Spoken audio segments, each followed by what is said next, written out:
content of this channel is for mature audiences. Parental discretion is advised.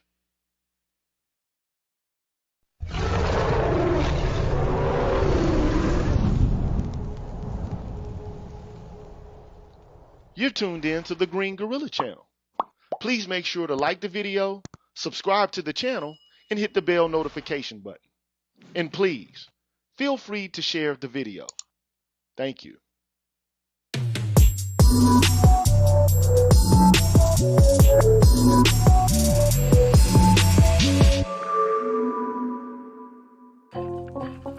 What's good, everybody?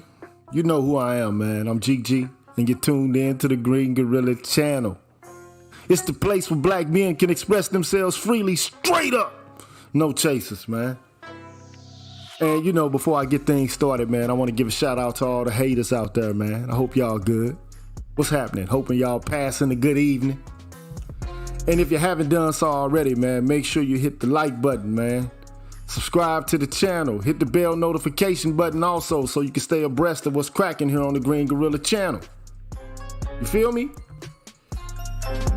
Shout out to all the people out there in the chat. I see y'all, man. Electrician 480, Destro 0861, Taylor Ja, Michael Jordan, Micah the comedian. Big up to y'all, man. And big up to BGS.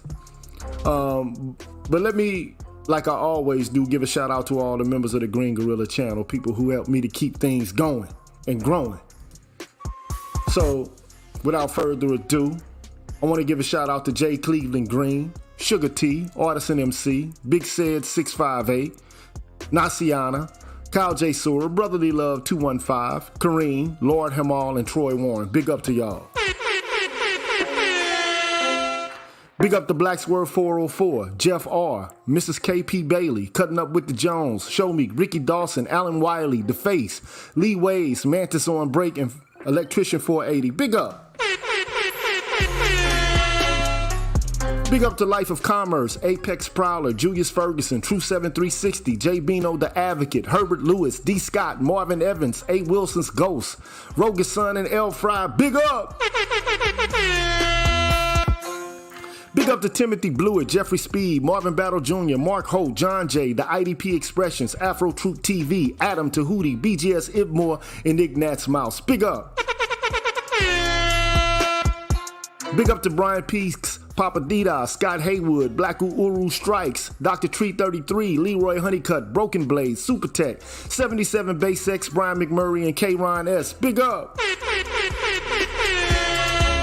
Big up to Anthony Davis, Donnell 360, Seven Coast Dojo, Pulpit 28, Charles Rogers, Rick Ross, Sandra Jean, Charles Gilmore, Patricia Colley, Greg, and Barry Little. Big up!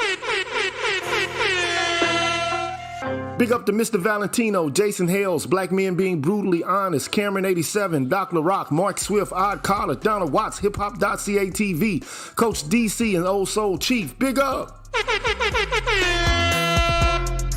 Big up to Mr. Blue Collar, Barnolas, I'm Just Jules, TD Hip Hop Media, Drew Main, Mr. Heat, Sir Anthony, ML Law, Universal 178, Rasheed Barnes, and Aaron Smith. Big up! Big up to DH, Beware the Revelator, Gold Professor, Aaron Infinite, Dr. Tiasan Johnson, Kalanja Kala, Hostile ADEP, and W. Pierre 1, and I can't forget my brothers in heaven, Kevin Samuels, Forrest Windu, and David Carroll. Big up! And on the Patreon side, I want to give a shout out to J. Cleveland Green again, Charles Fottentot, I Am the Light of My Father, Waffle Weave, Lamont Latimer, William Joyner, Rufus Winfield, Dornell Smith, Excalibur, Jason Warren, Anu 219, Pursuer Prisoner, Taz, Dragon 59, Adrian Hicks, Jay Bailey, Mr. Michi, and Asangwa. Big up to all y'all. Thank you so much for your help and your support.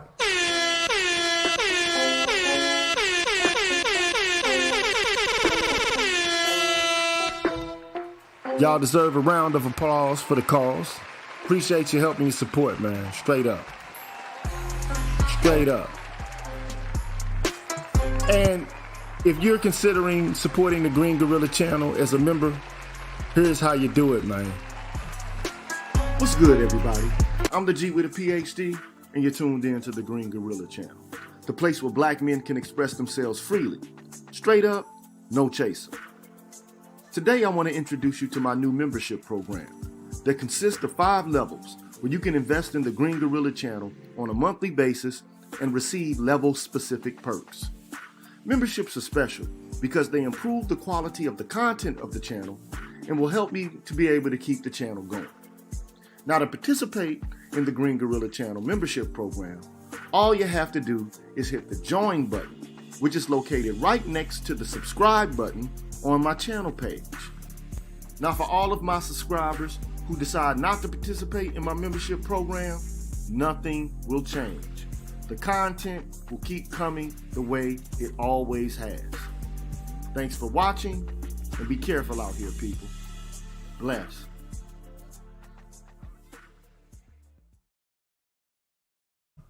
All right, man, I'm back. You know who I am. I'm GG. You've tuned in to the Green Gorilla channel. It's the place where black men can express themselves freely, straight up with no chasers. And today I'm here to have a conversation, which is really an answer to a question posed to me by BGS about John Locke and mother's rights. And, you know, because I'm answering questions related to what were asked of me by BGS, I brought him here too. Welcome, BGS, to the stream, bro. How you doing, brother? What's going on? Are you there, BGS? A class is in session, Doc. Class in session, man. So we're going to have a conversation. It's going to be a bit cerebral, as it should be, related to the subject. And we're going to do a little bit of reading, but BGS, man, why did you even ask this question, man? Like, where'd you get this from, bro? Where you get this shit from? Well, the thing is that because I remember I asked you about the social contract, right? And because I know that is the foundation of, well, you know, just about everything we see in this modern liberal society now. It actually, the root it actually comes from that. You actually extended it further back to Hobbes and Locke. And I remember you were reading something that actually mentioned about mother's rights in one of Locke's essays. And I said, could that be the beginning of what we think of as the 10 years doctrine, mother's rights to their children? Because before that, there wasn't even a question. It was patriarchal rights. Father had ownership of the family, the property, the woman, and the children. You know, and his rules that was absolute. So I had never heard of that. You know, heard of that from a philosopher before. And we get the mothers, when we're growing up, right, we assume that the mother has a natural rights to the child. Okay, she's the natural provider and the natural nurturer of the child, so she should get the children.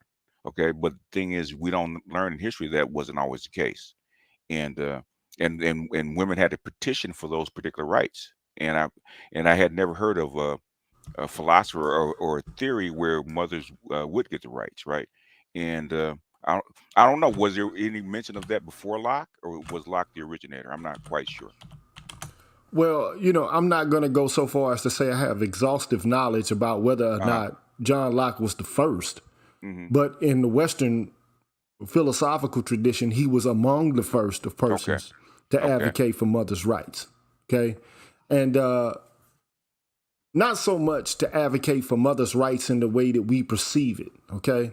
Mm-hmm. But he's requiring or demanding or asserting that it's obligatory to respect the rights of women, especially as it pertains to motherhood.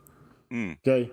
Now, you can say that at some point in time, this was something that blossomed into something different and became a pretext by which to argue that women, you know, are the natural stewards or the natural, custodians of children. But I mean, of course, as you know, in Western culture, until 1839, and Locke was writing way before 1839, okay? That should go without saying.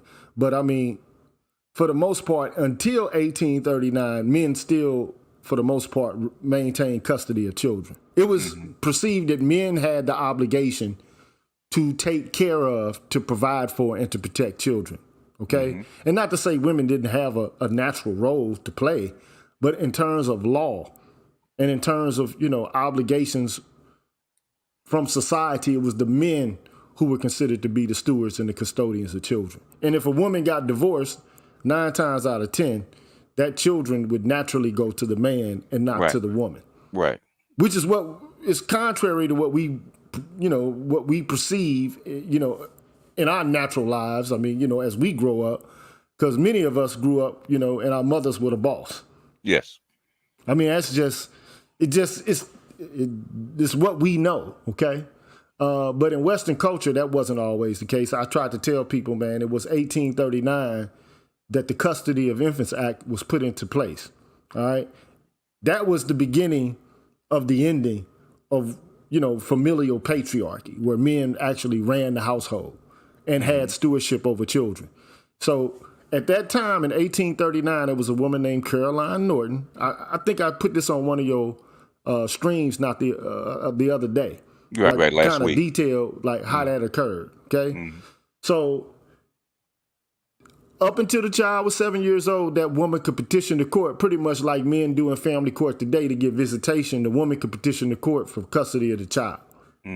But the default, mode of custody was the child went to the man. But she could go to court and make a case, and then the kid could be, if the judges decided, the kid could be given, what a mother would be given custody of the child. Okay, and then not too long after that, you had the tender years doctrine, which kind of blossomed. And at that point, she could petition for ownership or custody of the kid up until the age of 16. And then this kind of transmorphed into what the best interest of the child is, okay? In contemporary, Western culture. So it's about the best interest of the kid. Which is something we, anybody that's ever had a kid and ever talked to a lawyer, that's what you hear all the time. Yeah, it's, the kid is better off with the mother. She's the natural caretaker and she's the best. So, you know how that goes, okay? Now, the question is, is there a precursor to this? Because, for the most part, Western culture has been patriarchal, okay? And to some extent, it is in relation to the power that men, the dominant men in this culture have. I mean, they run the legal institutions, the political institutions. They run most of the state and government institutions.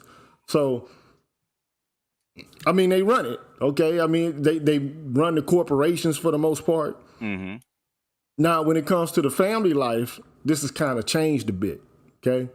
But, I mean, in terms of society at large, you could say that, white men run it, okay? Right. But in terms of family life, it's a lot of shit that women can do, man, to throw a monkey wrench in a man's program, whether he's white or black. Yes. Okay? These are the facts, man. If a woman divorces you, 9 times out of 10, she's going to get the kid. Yeah, she's going to get the kids, yeah. Yeah, like 90% of the time, you're right. Yeah. And that's a lot of power. Okay?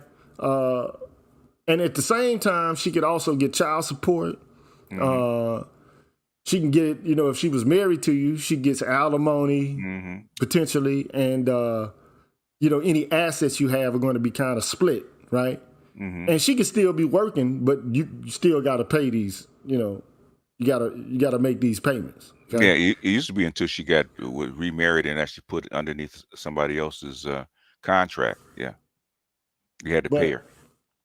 But, nowadays it's a whole lot different. But I wanted to let guys know, I know this is like cerebral, okay? But you asked the question, so it's my job to answer it, okay? I want to give a shout out to you, BGS. Thank you for your tuition. Appreciate that. But the thing is, when you say if you're trying to make a case in legal tradition, right? If you know where the forerunners or the beginnings of these ideas are from, you can actually make a better argument. Right. I mean, and I'm all for that. Like you said the other day, I remember you kind of responded to Edward Anderson. Shout out to him, by the way. No shade being thrown his way. But you did say something that made sense. You just can't go and make a case for, men to have a greater amount of rights by, just going forth and saying these bitches ain't shit.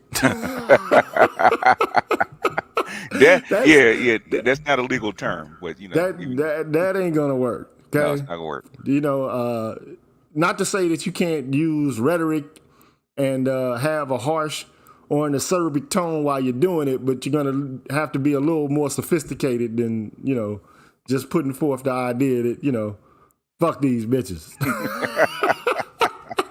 You gotta be more sophisticated than that. Not to say that, you know, Anderson is not sophisticated. I think he is. I think he's articulate, and I think he has a great command of the English language. But that's not what we're talking about here, man. We're talking about John Locke, the idea of mother's rights, and you know, I think that, you know, to some degree, John Locke is a man who kind of carved the way or kind of paved the way for feminist thought. To be quite honest, I'm just keeping it real. Okay. Right.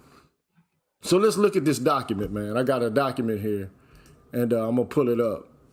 Again, man, this might not be everybody's cup of tea, but to me, it would behoove you to know it and understand it, so you can understand kind of like where we are and how Western philosophy and legal thought eventually has led us to where we are now. Mm-hmm. I think that's important to do. Okay, so let me share the screen here. Let me make myself bigger. That's one of the things I want to do. I want to make myself big. Shout out to Giagami. Shout out to you, brother. Okay, so I'm going to make the screen big, and I'm going to go to this document. I want to make sure it can be seen. Can everybody see that? It says, the mother too hath her title, John Locke on motherhood and equality. Can everybody see that? Can you see that, BGS? I can see it. I can see it fine. Put a 1 in the chat if you guys can actually see it clearly. And let me make sure I go to read mode so all this other stuff is not in the way. That way, you got a full view. And thank you. Shout out to Aaron Smith, man. Big up to you, sir. Appreciate that. I'm gonna start dropping bombs when these guys give donations, man. We got some ones in the house, so everybody can read it. Okay, everybody can read it. It's legible. It looks to me to be something that can be quite easily seen. Okay. So the author, man, starts off like most men do. And first of all, this is this article is put forth by New York University School of Law, and it's a research paper in their legal theory research paper series. Okay. It's called The Mother Too Hath Her Title, John Locke on Motherhood and Equality. It's written by Jeremy Waldron. It was written in October 2010. And if anybody knows anything about Radcliffe College or the Radcliffe University, it's basically Harvard, okay?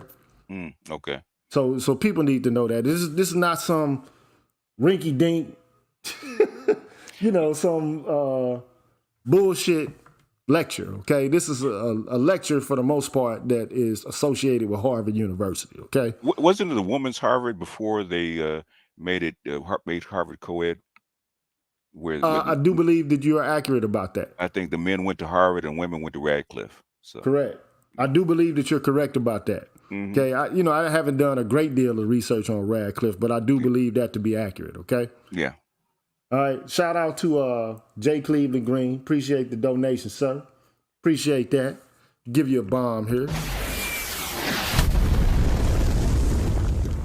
And I want to give a shout out to Jazz Tech for becoming a new member of the Green Gorilla channel. Appreciate that, my brother. And I want to give a shout out to Shadow Observer for becoming a member of the Green Gorilla channel. Thank you, sir.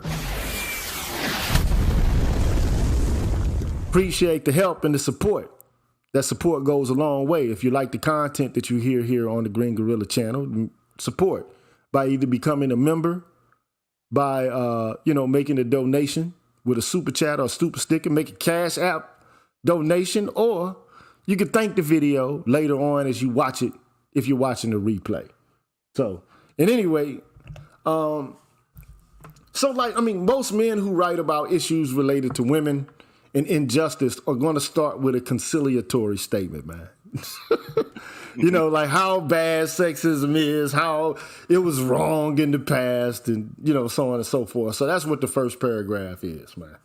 I don't know if we need to go through it, so I'm not going to do it, okay? Okay. But what I have highlighted, I think I need to start with the introduction anyway. Okay. And thank you, Mr. Blue Collar. Appreciate that, my brother. I got to give you a bomb. Shout out to Mr. Blue Collar, bro. I'm here for you, baby. I'm here for the blue collar fellas, man. Okay? I'm here for y'all. Anyway, introduction. Motherhood. Jeremy Waldron starts off by saying, of all the reasons that have been cited over the ages to condemn women to a position of inferiority, motherhood, including the disabilities of pregnancy. Now, I mean, that's, he should have used that, okay, if he was trying to be conciliatory, because people do not perceive pregnancy to be a disability, okay? This is 2010, though. In 2020, he wouldn't say that, okay? All right? But he's trying to be conciliatory here, including the disabilities of pregnancy and the socially imposed obligations of child rearing is one of the most prominent. True. Motherhood can be a status that is held in high esteem, even reverence. And thank you for the Cash App. I can't see who it is. My phone is not right next to me. That was me. That was me. For the research purposes and also for your birthday. So. Oh, man. Yeah, man. I just turned 51. Shout out to Lucci.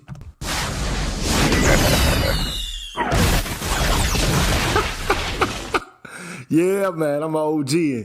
I ain't as OG as you, BGS, but I'm an OG out here, boy. All right. So you better ask somebody.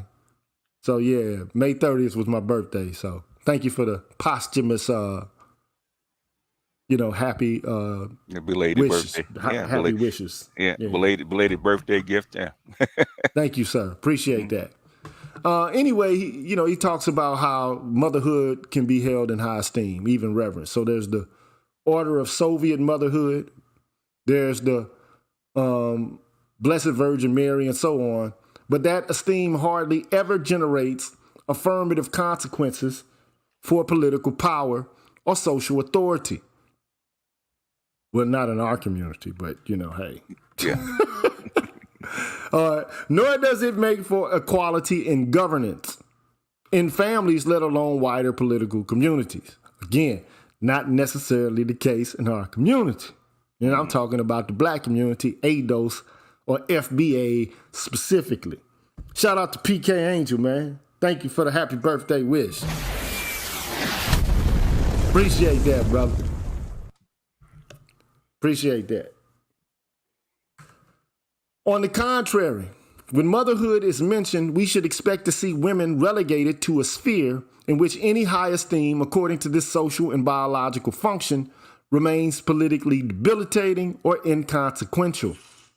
Motherhood is either too important to be contaminated with politics or too debilitating to allow for the possibility of authority or participation. Motherhood equals subordination. Now, I know this dude ain't talking about the black community, man. He's dealing with his community, okay? Yeah, he's dealing with the white community. Well, okay? He's at Radcliffe. There ain't too many legal scholars that are black at Radcliffe, okay? Not very many by far. Not many by far. But I do want to give a shout out to you, BGS, man. Thank you for the donation, man, for the birthday, man. Appreciate that, bro. Also, I want to give a shout out to Charles Doctor. Appreciate your donation, man. You gave that a day or so ago. Appreciate it, man. Elwood Johnson, shout out to you for your donation. And to Kosani Fakude, my African brother. At least that sounds to be African in terms of a name. Shout out to you, sir. Shout out to all y'all. Thank you for the donations.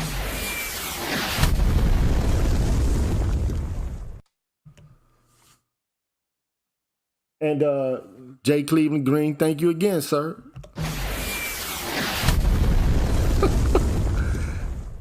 Okay. So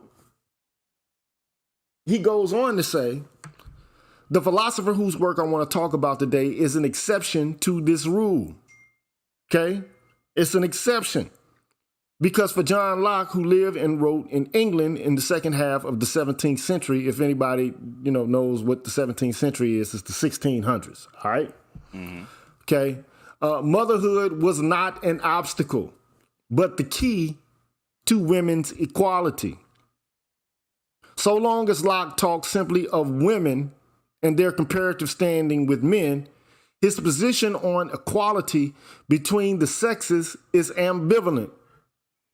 Now, I mean, that's fancy language for men are pretty much the social equals of men, right? In relation to equality, he's ambivalent, like whatever, okay? And in large part reflective of contemporary prejudice. But when he turns to motherhood, all that changes, okay? It is in his talk of motherhood that Locke is at his most radical. Maybe I need to rethink what I just said about that. I mean, look, Locke is a man he's a man who lived in the 1600s. Mm-hmm. No way to avoid him being sexist to some degree. True. Okay? It just is what it is. However, when he begins to have conversations about motherhood, that's when, his concept of equality between men and women changes. It is in his talk of motherhood that Locke is at his most radical. Because you got to think, this is a time before 1839. Mm-hmm. Okay? This is a time in which men ruled the roost in the Western world. Right. And unapologetically so. There's no, these women are out here tripping. Oh, these women are taking my children away from me. These women are taking me to court, in order to extract resources from me. Men are like, if you don't like it here, bitch, be gone. Yeah, yep. You take your clothes and go. Take your ass on and leave. Mm-hmm. And they get nothing. They get nothing, yeah. Okay, there's no welfare, there's no EBT, there's no Section 8. No, they're destitute. Yeah. Like if you wanna be supported, you need a family support system, okay? And the family support system, for the most part, is given or granted by men, okay? So men basically ran the society in the 1600s, and they didn't have to say anything conciliatory to women. There was no feminist movement, none of that, okay? That's important to keep in mind here. He has no really dog in the fight of trying to virtue signal and grandstand in order to make himself appear to be progressive, okay? He's just using his reason in order to, come to the conclusion that women, for the most part, especially as it pertains to motherhood, have just as much as right, as men do, okay? Mm-hmm. So it is when he turns his attention to political rights and titles of mothers that we find him at his most aggressively egalitarian on matters of gender, okay? And then the author goes on to say not everybody shares this sentiment or this, this idea or accepts this, okay? In particular, he makes reference to a woman by the name of Carol Pateman. She wrote a book called The Sexual Contract, okay? Now, I know you've heard of the book The Racial Contract, right? Yes. Written by Charles Mills. Yes. Charles Mills, for the most part, drew inspiration for The Racial Contract based upon Carol Pateman's publication and, her treatise on the sexual contract. Just to make you aware of it, okay? Okay. All right. But I don't want. But Carol Pateman is just basically trying to argue that Locke was a patriarchal sexist. Okay. Okay. I mean that's it. Shout out to Rasheed Barnes, man. Thank you for the donation, bro. Shout out to Rasheed, man. Okay. So the author then goes on to talk about his, interaction with the writings of Locke, why he loves him, how Locke has been an obsession of his and all that. But that doesn't really matter, okay? what's important is where he ends up in this paragraph, and he starts to talk about the second treatise, right? I don't know if you've ever read the second treatise of government. Have you ever seen it? No, I haven't seen it. Put a 1 out there if you've ever read the second treatise of government, okay? I read it as an undergraduate. I read it as a graduate. From time to time, I read it as I've taught it, okay? But it's the second treatise, and it's odd because there is a first treatise, but nobody ever reads it. And the question is why. And the author here, Jeremy Waldron, explains why that's the case, okay? So the second treatise is what everybody reads in college. And it's influential because it influenced American culture and society, okay? Mm-hmm. It basically influenced the framing of the U.S. Constitution. So everybody knows about natural rights. Mm-hmm. If they don't, they should, okay? Political equality amongst, persons in society, the social contract, the rejection of absolutism, and what he means by that is absolute power by monarchs, okay? Government by consent, the defense of property rights, the rule of law, the separation of powers, the rights of resistance, and the right for people to revolt against the government if the government becomes too tyrannical. Everybody knows about these things, especially men who are conservative, okay? Okay. So everybody knows about rights, negative liberty, okay? So it was John Locke who talked about the right to life, liberty, and property, okay? Now, you should go. You got any questions about that? No. I'm learning. I'm taking it Okay. in. So it was him that basically said, look, the state of nature is one in which, not like Hobbes, because for Locke, the state of nature is a little bit different than for Hobbes. For Hobbes, the state of nature is one where everybody's at war. It's nasty, brutish, and short, okay?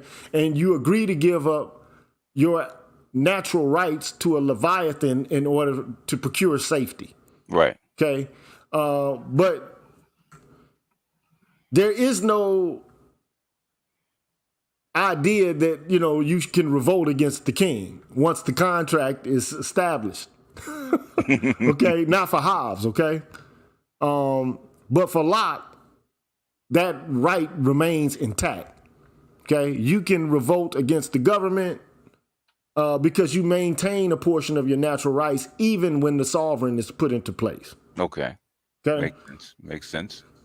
If the sovereign violates what it is that he's supposed to provide peace for you for, which is your life, if the state threatens your life, then it's like you're in the state of nature all over again. So what's the point of obeying the government or obeying an autocrat? Okay. Mm-hmm. Your freedom, if you're not free, you may as well resort back to the state of nature. Okay. And if you're not able to maintain your property because the state is demanding that you give it up when they so desire, then it's still like being in the state of nature. Okay. So there was a lot that Locke contributed towards the concept of negative liberty, right? Life, liberty, and property. Mm-hmm. All right. That's of prime importance for people to know. Okay. Now, that's the second treatise on government, right? But the first treatise, as the author is pointing out, or what we have of it, is negative and polemical. And what he means by that it's an attack. Okay?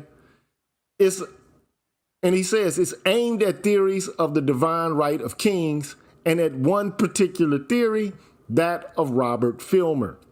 Okay? And so the first treatise on government is basically a response to this Robert Filmer dude. Mm-hmm. Okay. Now you ask why. Okay. Now, first of all, the second treatise on government is, and the first treatise as well, is an attack on autocracy. And autocracy is nothing but the divine right of kings. Of the kings, yeah. Yep. Okay. I don't know what you know, but I mean, like, if the king said you got to give up your land, you got to give up your land. Give up your land, yeah. If the king says, well, we want you to go fight in this war, and if you don't do what I say, I'm going to arrest you. You're going to get arrested. If the king just wants to jail or arrest you because that's just what he wants to do, you're going to be jailed and arrested.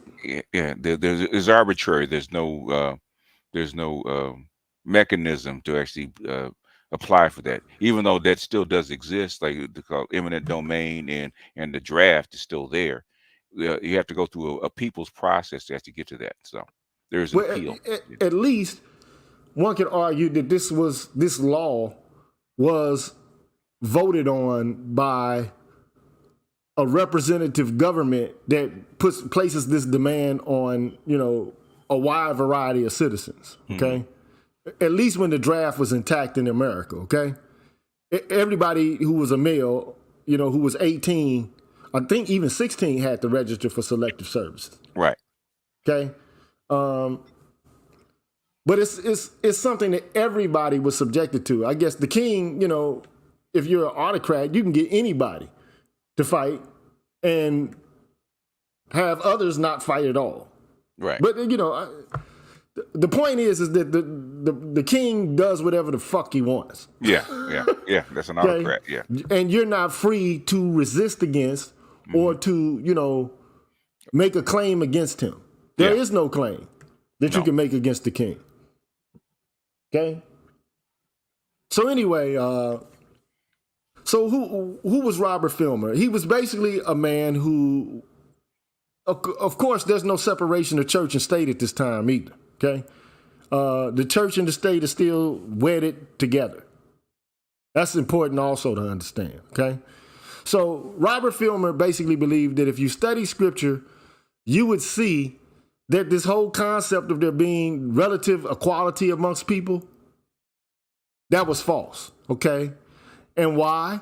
Because God authorized absolute monarchy. So what he believed, this Filmer guy, he believed that the authority of kings was prefigured in the rule of Adam. Because Adam had stewardship over all creation, okay? And in the rule of Adam over Eve. Adam had rule over his children. Husbands have rule over their wives. Fathers have rule over their children, and kings as absolute parents over their abject and divinely subordinated subjects. Right. Okay? So Filmer was a sort of biblical fundamentalist. He was a political creationist. And Locke, though his work sufficiently dangerous and likely to be sufficiently influential to justify devoting a couple of 100 pages to a refutation, chapter and verse, of its alleged foundation in Scripture. So Filmer's work, written in the 1660s, had been revived in the political crisis at the beginning of the 1680s. And it was apparent to Locke and his political cronies that it demanded an answer. So here you have a man using theology as a means by which to assert authority. Like, okay, so if Adam, so the church and the state aren't separated, okay? Like, if you were a heretic, they could kill you. Yes, and did so. Yeah, if you were like a heretic, they could literally burn you to a fucking stake, man. Yeah, they did burn you to a stake. Remember the Inquisition? So I mean, the point is, don't act like you got the freedom of religion and the freedom to object on religious grounds. That's part of what John Locke contributed towards, this idea of negative liberty, right? Okay. It just didn't exist. Okay. So anyway, so he had to respond to this theologian, political creationist, because his argument was influential. It was part of the culture in Europe at that time. So he had to offer a response to it, right? And he says, not because it was inherently persuasive, but because it was intellectually pernicious and politically dangerous, exercising an influence in contemporary political thinking out of all proportion to its cogency. Well, that's fancy flourishes that the author is using, but it's some influential shit. Okay? It's like dogma in that culture to a certain extent. And people were beginning to, have their doubts and reservations about the crown and its connection to, religion and its, connection to, well, I have a divine right to rule. But nobody was just stupid enough to come out and say it. Until the philosophers began to talk about it. This is risky business these guys are engaged in. Okay? So anyway, much of Filmer's case could be answered by developing an affirmative theory of politics premised on freedom and equality, and that's what Locke did in the Second Treatise. But the scriptural side of Filmer's argument had to be cleared away decisively. Someone had to come along and refute it, right? Before we could actually get into the Second Treatise. So he had to respond to the theological argument before he could begin to pursue the philosophical tack. Okay? He had to do that. Shout out to Admiral Smoke, bro. Shout out to Admiral, man. My brother Sandal Root, dog. No, he needs a cluster, man. Yeah, he does need a cluster, but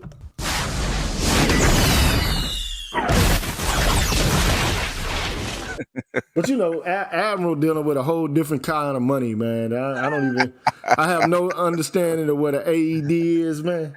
But shout out to my brother Sandal, my frat Sandal, man. Rude, bro. Appreciate that, bro. You don't know and you don't want to know. Don't want to know, man.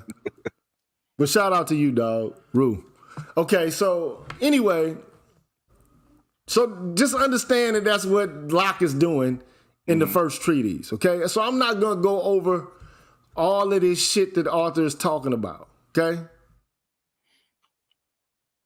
So ultimately, I'm getting to the nitty gritty, okay? He says, look, for the purposes of this afternoon, because the guy's giving a lecture, okay, at Radcliffe College, which for all intents and purposes is Harvard, okay? It's an argument about human equality. As Locke sets out root and branch to refute Filmer's claim that there cannot be any multitude of men whatsoever, but that in it, considered by itself, there is one man amongst them that in nature had the right to be the king of all the rest, as being the next heir to Adam. So that's the kind of, to us to hear this shit, it sounds like bullshit, right? Mm-hmm. Yeah. But it was taken seriously by the men at this time. Yes. Okay, so if Adam has dominion, right, he has to have an heir, right? Because that's how kings rule, right? The son of the king becomes the next in line to rule over the subjects, right? And he has autocratic power over those who are considered to be his subjects, okay? Yes. Okay. So he says this he cannot do without confronting one of the central premises of Filmer's account, that women are naturally subordinate to men because Eve was divinely subordinated to Adam. And for that reason, according to Filmer, mothers have much less authority over their children than fathers. And you hear the same, man, don't say you haven't heard this kind of shit being said in the manosphere, bro. Oh, you have. Yes, you have. Don't say you ain't heard it being said, bro. Because if you say you ain't heard it being said, I'm going to say you're a liar. Okay? I've heard Muslims say this. I've heard Christians say this in the manosphere. Okay? Yeah. I've been arguing over the last week or so about this concept. Okay? So anyway, so Filmer is making an argument and an appeal to religion and theology, and it's all predicated upon Adam having the divine right, because God granted him the authority to be the steward over all creation, right? And his wife has to be subordinate to him, right? Or so the saying, the story goes, right? And he says, well, look, this is the author speaking. Maybe it's worth our considering the biblical confrontation between Locke and Filmer on this as well, if only because we too are not free of people claiming a warrant in scripture for a subordinate position of women. So he's like, okay, so we do the same shit. Okay, just like I talked about how some men in the manosphere do it. Right. Shout out to ML Lord, dog. Bro. Shout out to you, bro. Cluster.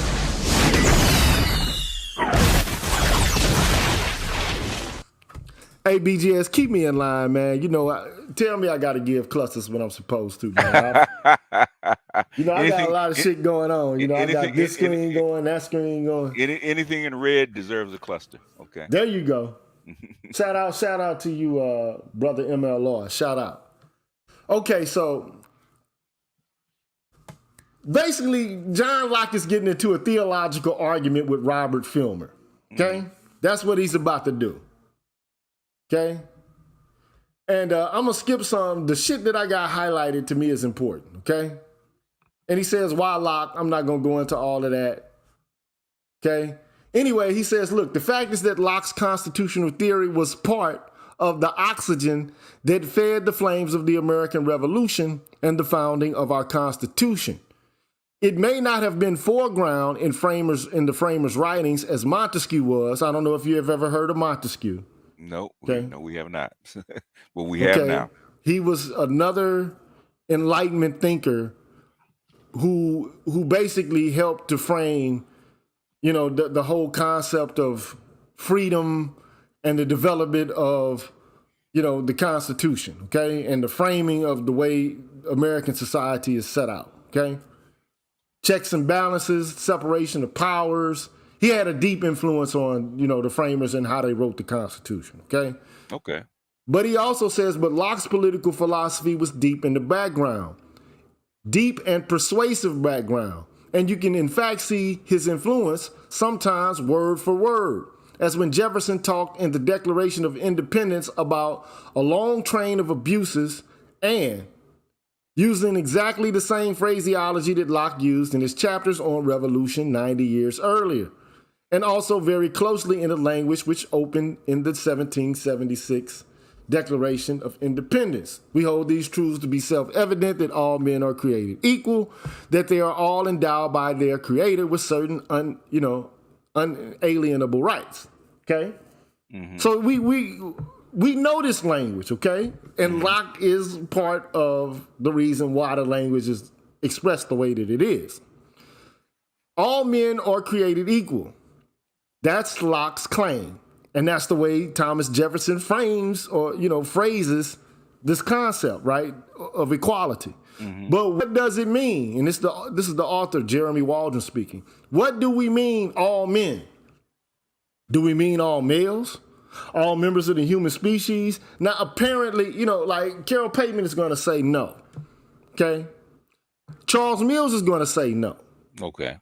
And the reason he's going to say no is because, like, if you look at the history, let's be frank. White women have not had the same kind of political and social equality as white men who run the country. That's true. That's just a fact. Mm-hmm. And we already know that, like, Native Americans and Asians and black people, you know, people of African descent have not held equality status with that of white men. Mm-hmm. We know this, okay?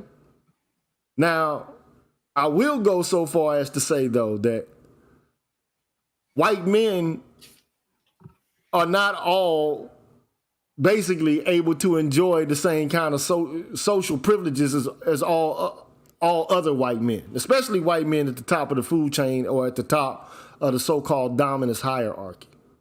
And I talked about this, okay? An indentured servant does not have the same kind of status as Thomas Jefferson, man. No. Or George Washington, or Benjamin Franklin, or James Madison, or any of these motherfuckers, okay? They are fucking, for all intents and purposes, they're slaves damn near. Until they pay off, you know, by performing or fulfilling their indenture. Yeah, their contract, yeah. And definitely a person who's, you know, subjected to, you know, chattel slavery, a person of African descent does not have the same kind of social status as a white woman. No. I mean, that should go without saying. I mean, that's just common sense. It doesn't take a genius to be able to figure that out. That's just common sense. Shout out to BM Rock, man. Shout out to that brother, man.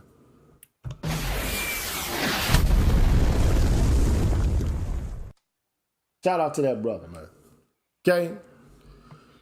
So he says, okay, what do we mean? All males are all members of the human species. We can read the phrase inclusively or exclusively. So either you can say it's all people and women are included in this, because, you know, is just like a term, okay? Right.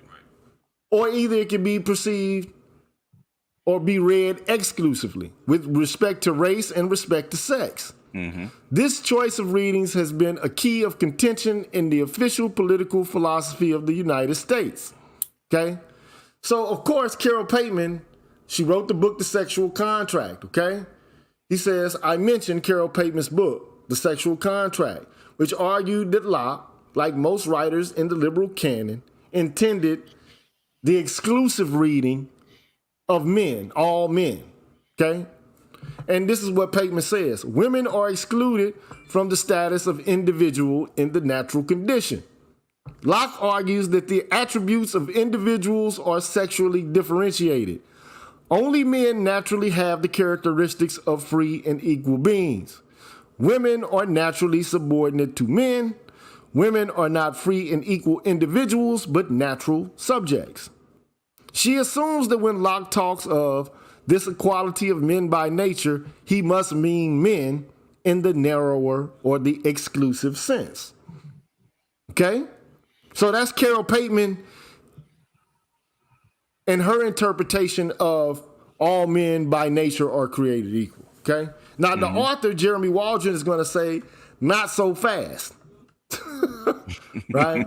Okay. Not so fast. And there's other people that he goes through a list of people who kind of support Carol Pateman and what she's saying about Locke. Okay? But before he goes to Locke, he goes back to Filmer. Okay? And of course, Robert Filmer is making the case that women are naturally subordinate to men. Okay? Okay? Okay. So, but he comes back to Locke. He says, look, the decisive point in my view is the way Locke actually confronts the two readings in the first treatise. Okay. Asks himself the same question we are asking and firmly and explicitly adopts the inclusive reading. And he says it's a remarkable passage and just one that's neglected by feminists because, you know, of course they want to, you know, be acerbic and they want to just basically show how fucking regressive men are. Right. Okay. And how oppressive and dominating they are. Yeah. But I mean, you know, basically Waldron is saying Carol Pateman is misreading Locke. Okay. So he says there's a passage where Locke is talking about God's giving man dominion over the world. Right. And Filmer claims this is the basis of Adam's right to rule. But Locke says, well, it depends on how you read the word man. Yes, true. Yeah. And how you read the pronouns them and him. Mm-hmm. And this is what Locke says, okay? Whatever God gave by the words of this grant in 1 Genesis, okay, book 1, chapter 28, or verse 28, chapter 1. It was not to Adam in particular, exclusive of all other men.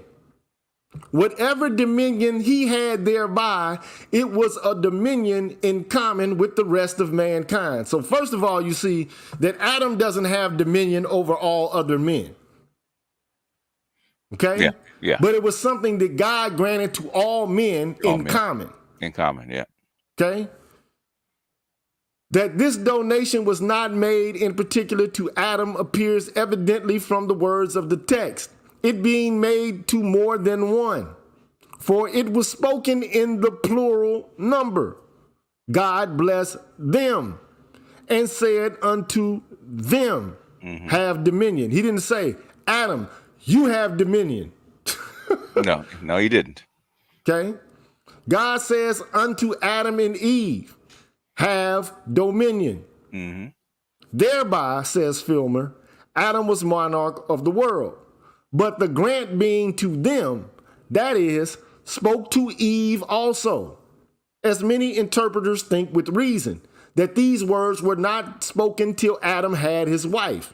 Must not she thereby be lady, as well as he Lord of the world? So this is John Locke speaking. Okay? This is John Locke. Okay, and Jeremy Waldron is using John Locke to say, okay, not so fast, Carol Pateman and all the Pateman supporters, of which there are many, okay?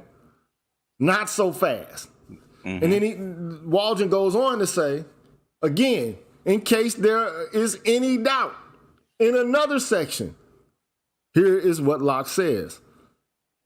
The word them in the text must include the species of man. Okay. For 'tis certain, them can no means signify Adam alone. In the 26th verse, where God declares his intention to give his dominion, it is plain he meant that he would make a species of creatures that should have dominion over other species of this terrestrial globe. Now, this is John Locke. I know the language is arcane. Because this is the D and the thou era and shit like that, okay? All right? But it's, the English language changes. It's protean. It's not, it's not static, okay? It's not static, no. It's fluid. All right, so he says, the words are, and God said, let us make man in our image after our likeness, and let them have dominion over the fish, etc. They then were to have dominion. Who? Even those who were to have the image of God, the individuals of that species of man that he was going to make. For that them should signify Adam singly, exclusive of the rest, that should be in the world with him is against both scripture and all reason. And it cannot possibly be made sense if man in the former part of the verse do not signify the same with them in the latter. Only man there is, as usual, is taken for the species, and them the individuals of that species. And we have reason in the very text.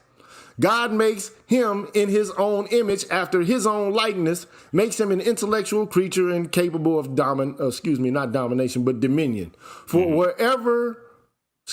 wherein soever else the image of God consisted, the intellectual nature was certainly a part of it and belonged to the whole species and enabled them to have dominion over the inferior creatures.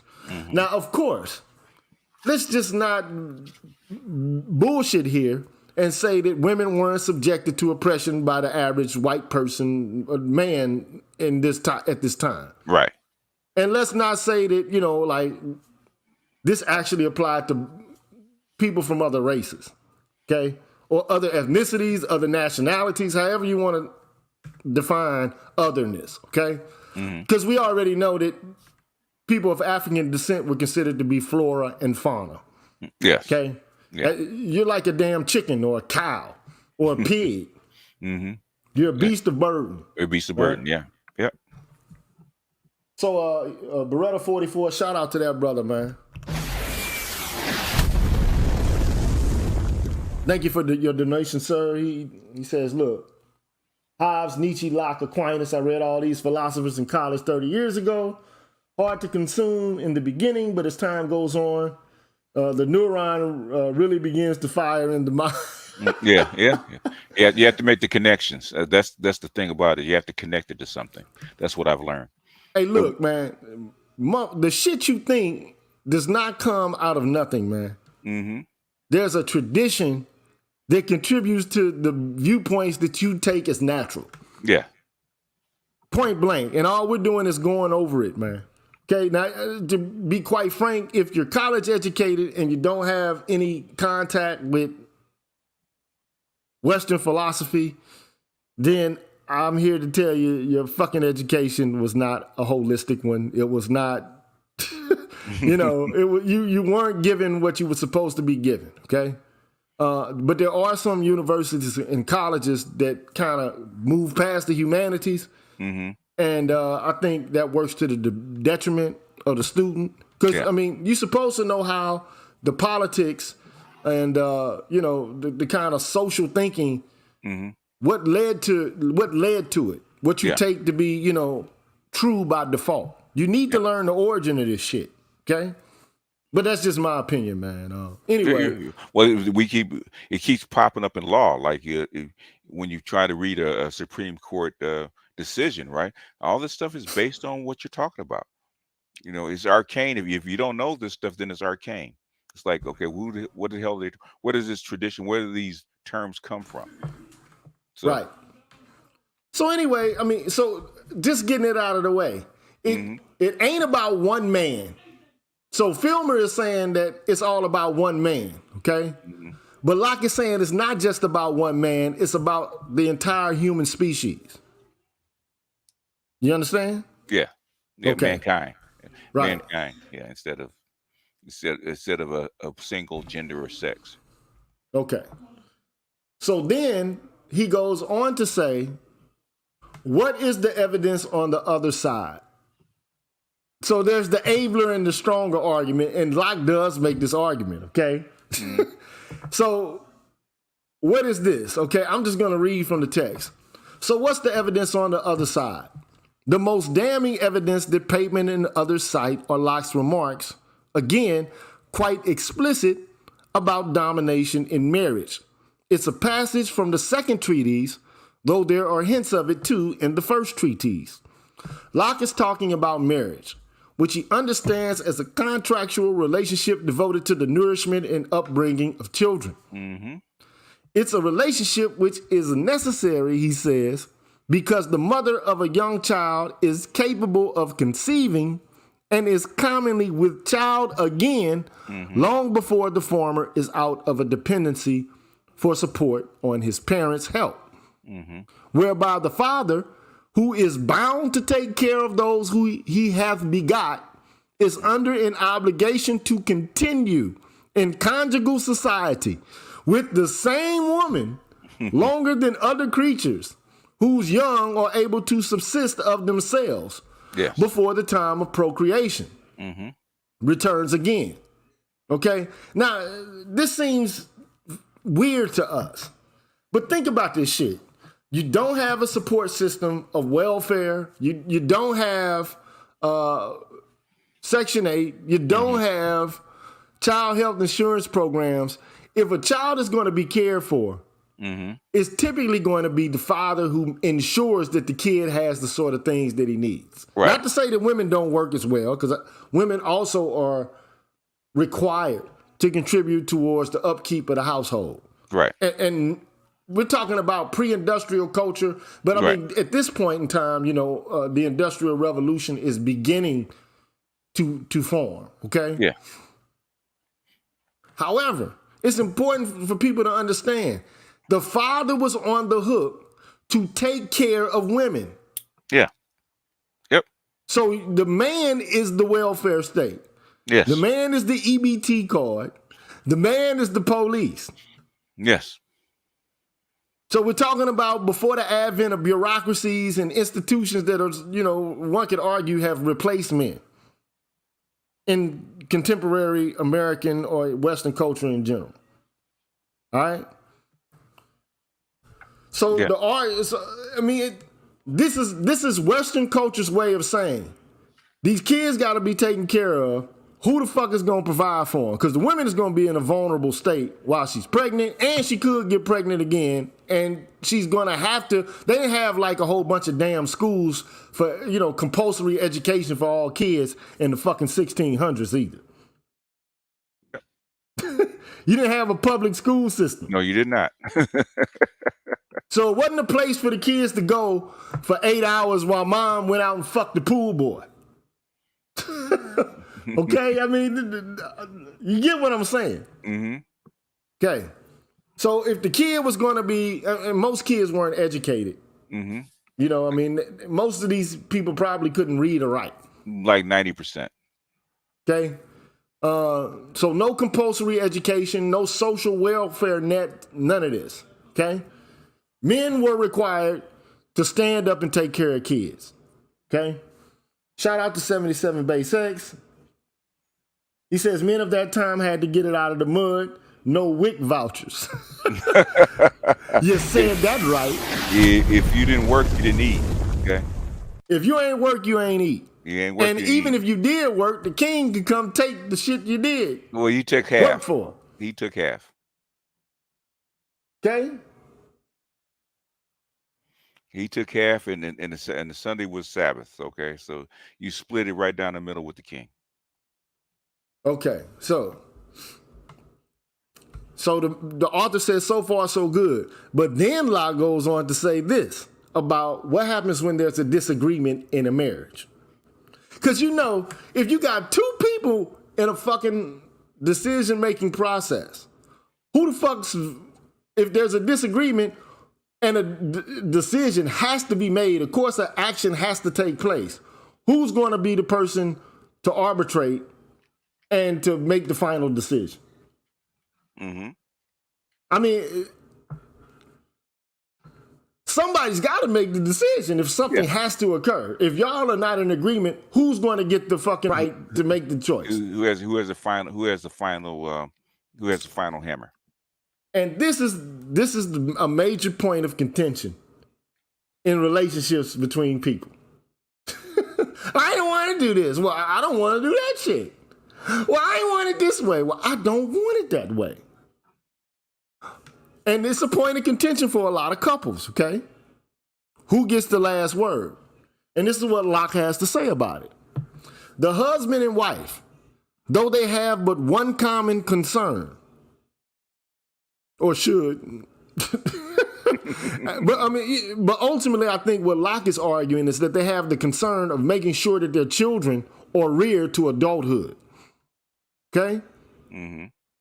Though they have one common concern, yet having different understandings, differences of opinions, will unavoidably sometimes have different wills too.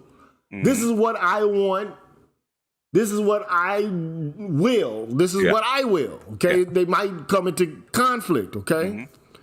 It therefore being necessary that the last determination, that is, the rule, should be placed somewhere. Mm-hmm. And this is what Locke says. It naturally falls to the man's share as the abler and the stronger. Right. It's true. You can't survive without a man in that environment.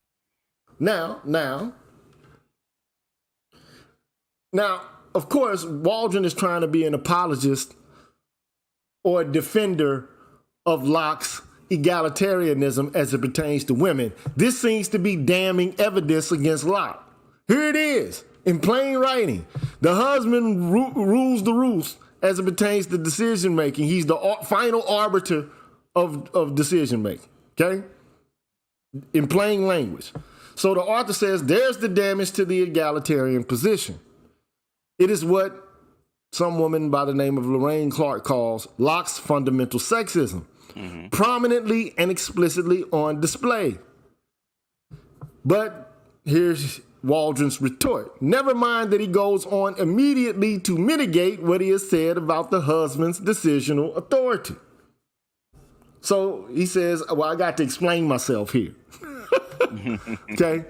This reaching, but to the things of their common interest and property, leaves the wife in the full and true possession of what by contract is her peculiar right, and at least gives the husband no more power over her life than she has over his. The power of the husband being so far from that of an absolute monarch, that the wife has, in many cases, a liberty to separate from him where natural right or contract allows it, whether that contract be made by themselves in the state of nature or by the customs or laws of the country they live in. And the children, upon such separation, fall to the father or mother's lot, as such contract does determine. Community of goods and the power over them, mutual assistance and maintenance, and other things belonging in conjugal society, might be varied and regulated by that contract which unites man and wife in that society, as far as may consist with procreation and the bringing up of children, till they could shift for themselves. Nothing being necessary to any society that is not necessary to the ends for which it is made. Now that's a lot of arcane language, okay? But he's saying the power of the husband is not like that of an absolute monarch over his subjects. True. So it's not like a man could just say, bitch, it's my way. Mm-hmm. Because guess what can happen? Just like he's saying about the state of nature, okay? Mm-hmm. A person who's in the state of nature is a sovereign of himself. He agrees to give up a portion of his rights to, to give a portion of his freedom over to the state, right, and to be subjected to following laws and rules in order to benefit from the peace that's brought about by such an arrangement. Mm-hmm. But if there be no peace in the arrangement, the individual has a right to terminate the contract and to revolt. So he's saying that a woman has the same kind of right in the context of a conjugal relationship. Yeah. She can say, this shit here is not for me. Fuck this, I'm out. I'm out. I can leave. I can you have the right of divorce. So you have a remedy to actually break the contract. So the author says, never mind. So he's being a smart aleck here, Waldron is. Fuck what Locke is saying, even though he does say, look, a man does not have absolute authority over his wife like a monarch.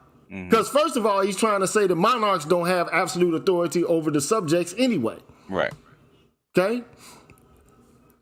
So anyway, in Pateman's view, the reference to the husband as the abler and stronger must mean that women are not fully human and that they can't own property and that they cannot enter into contracts.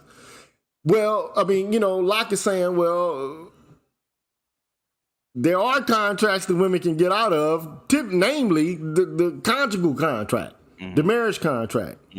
And maybe if they don't have the right at that time, they ought to have the right. So here you see Locke is advocating for the ability to dissolve a marriage in the event that there's something going awry in it, such that the woman feels like she is oppressed. Okay? So one can argue you find the seeds for women's rights, especially the right to divorce, in John Locke. Yep. If that ain't got shit to do with women's rights, I don't know what does.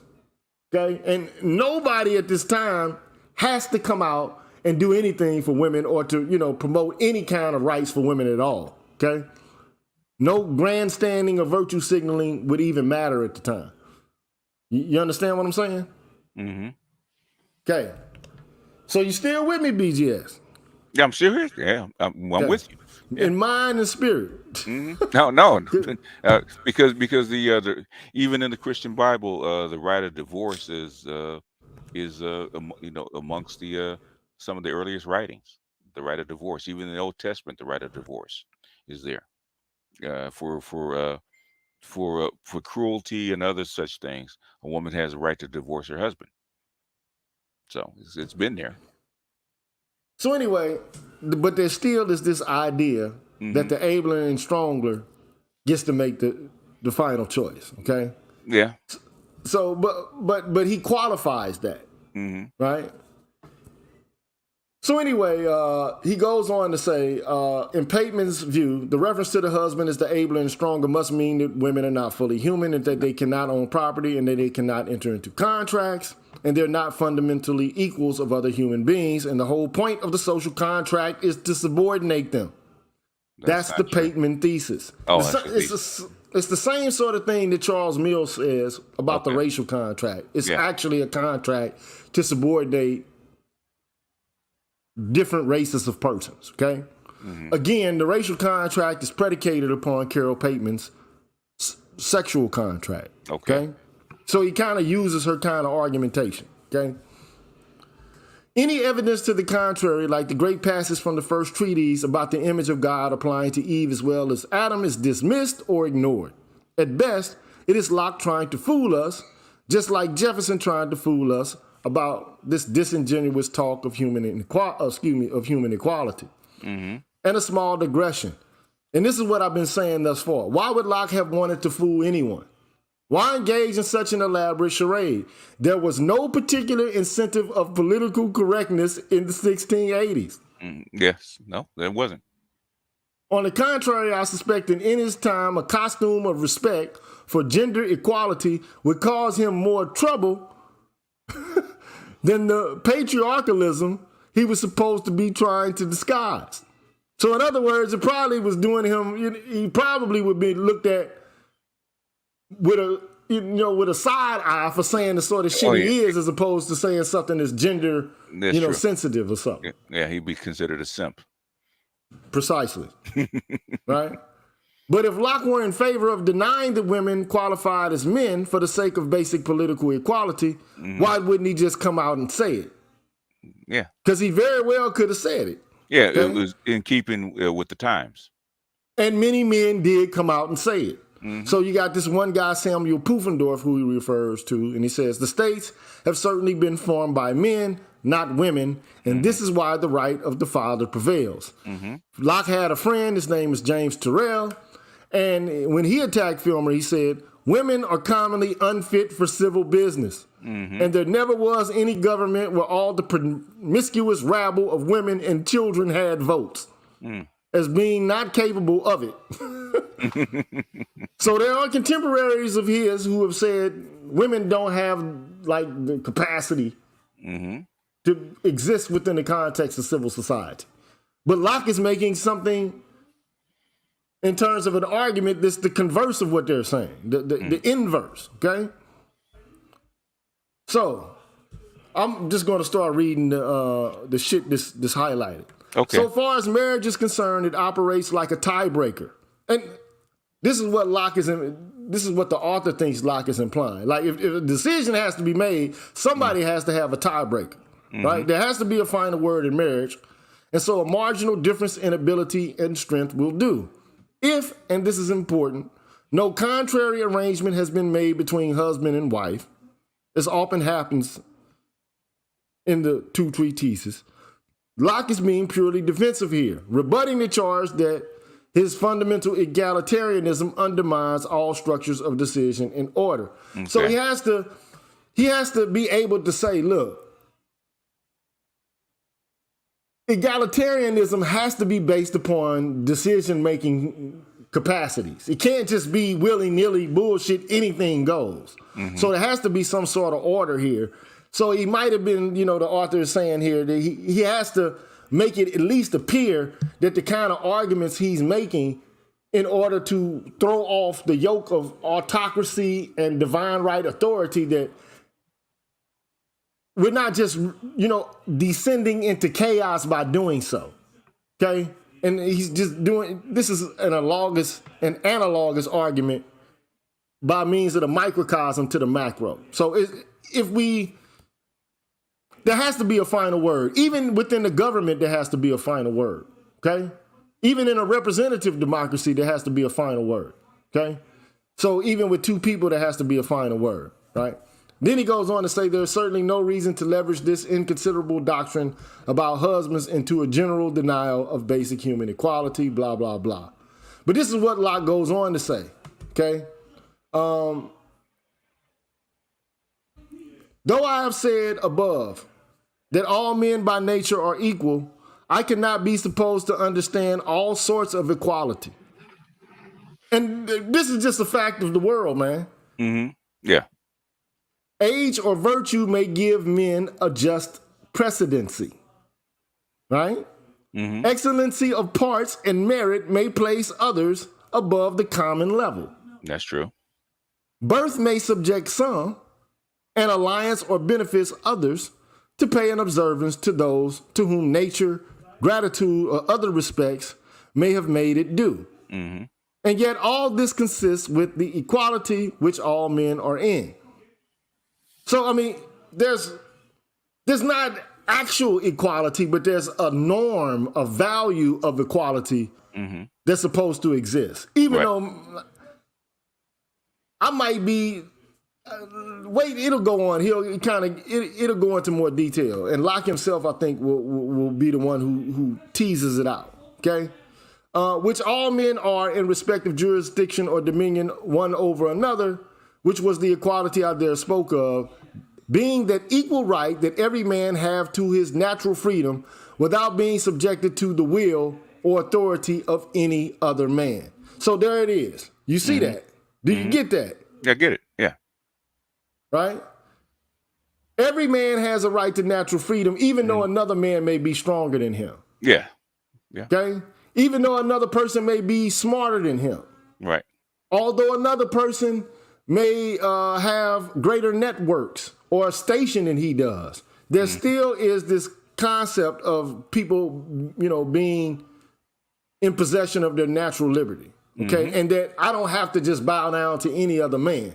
No. Right? Even if he is stronger and abler than I am. Okay?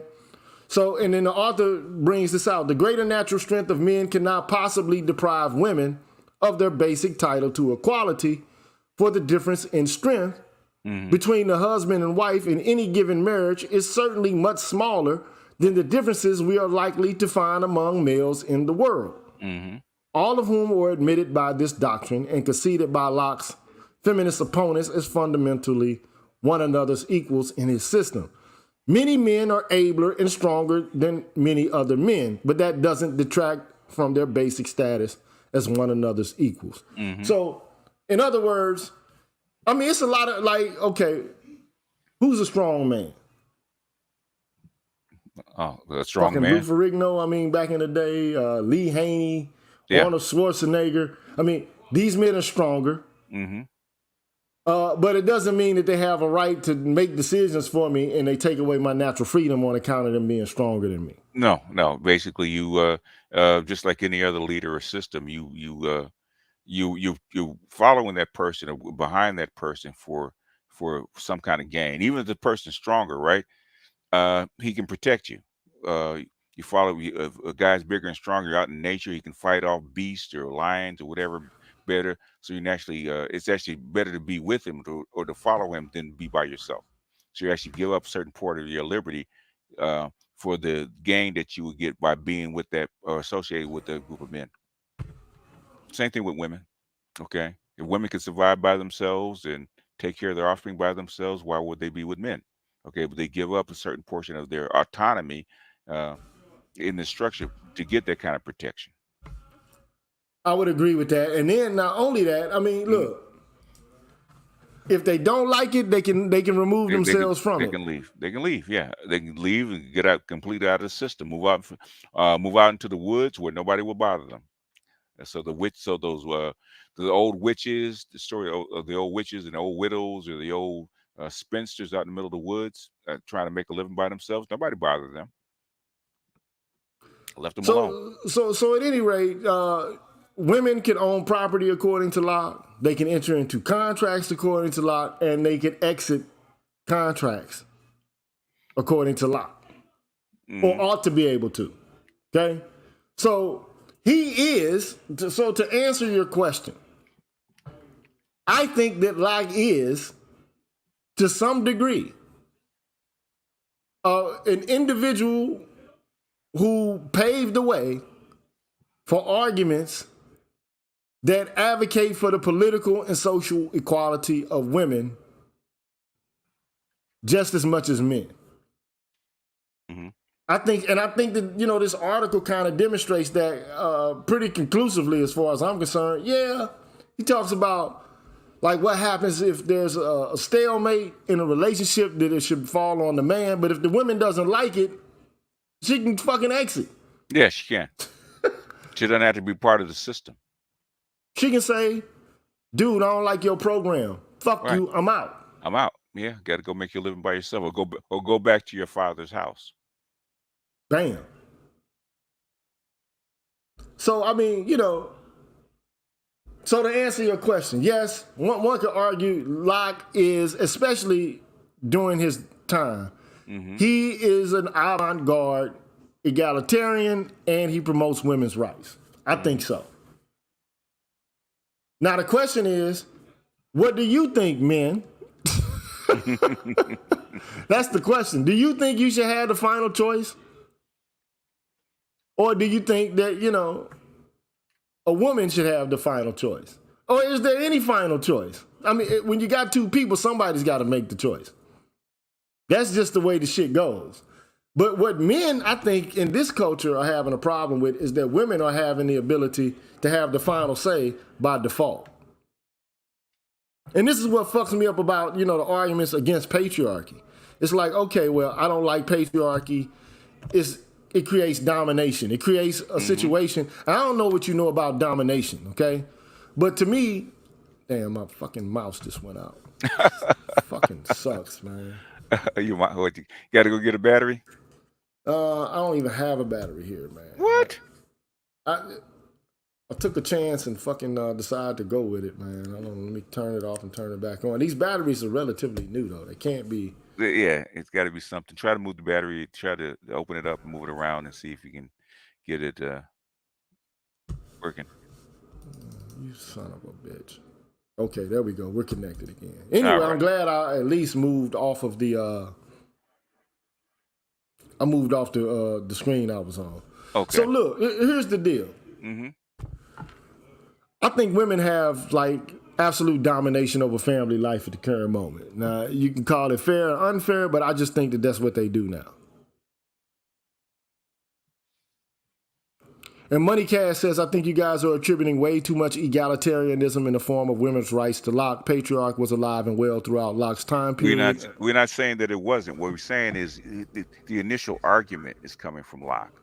We just said that he just gave you like 5 or 10 different people that actually argued against Locke. Like Locke was the avant-garde in a time of very steep and hardened patriarchy. Okay, so you got to listen. You got to listen more than you actually talk. Okay, we actually explained it very early in the text. Okay. Yeah, I did kind of argue. Like, look, Locke is a product of his times. Yes, he is. But he was forward thinking in relation to it being a man of his times. Of his time, yeah. Now, did he argue for absolute equality of women in every regard? Damn, they're pretty close. Yeah. And one of the reasons why is because he's rejecting the idea that there's some daddy who has a divine right to rule over all other men. Right.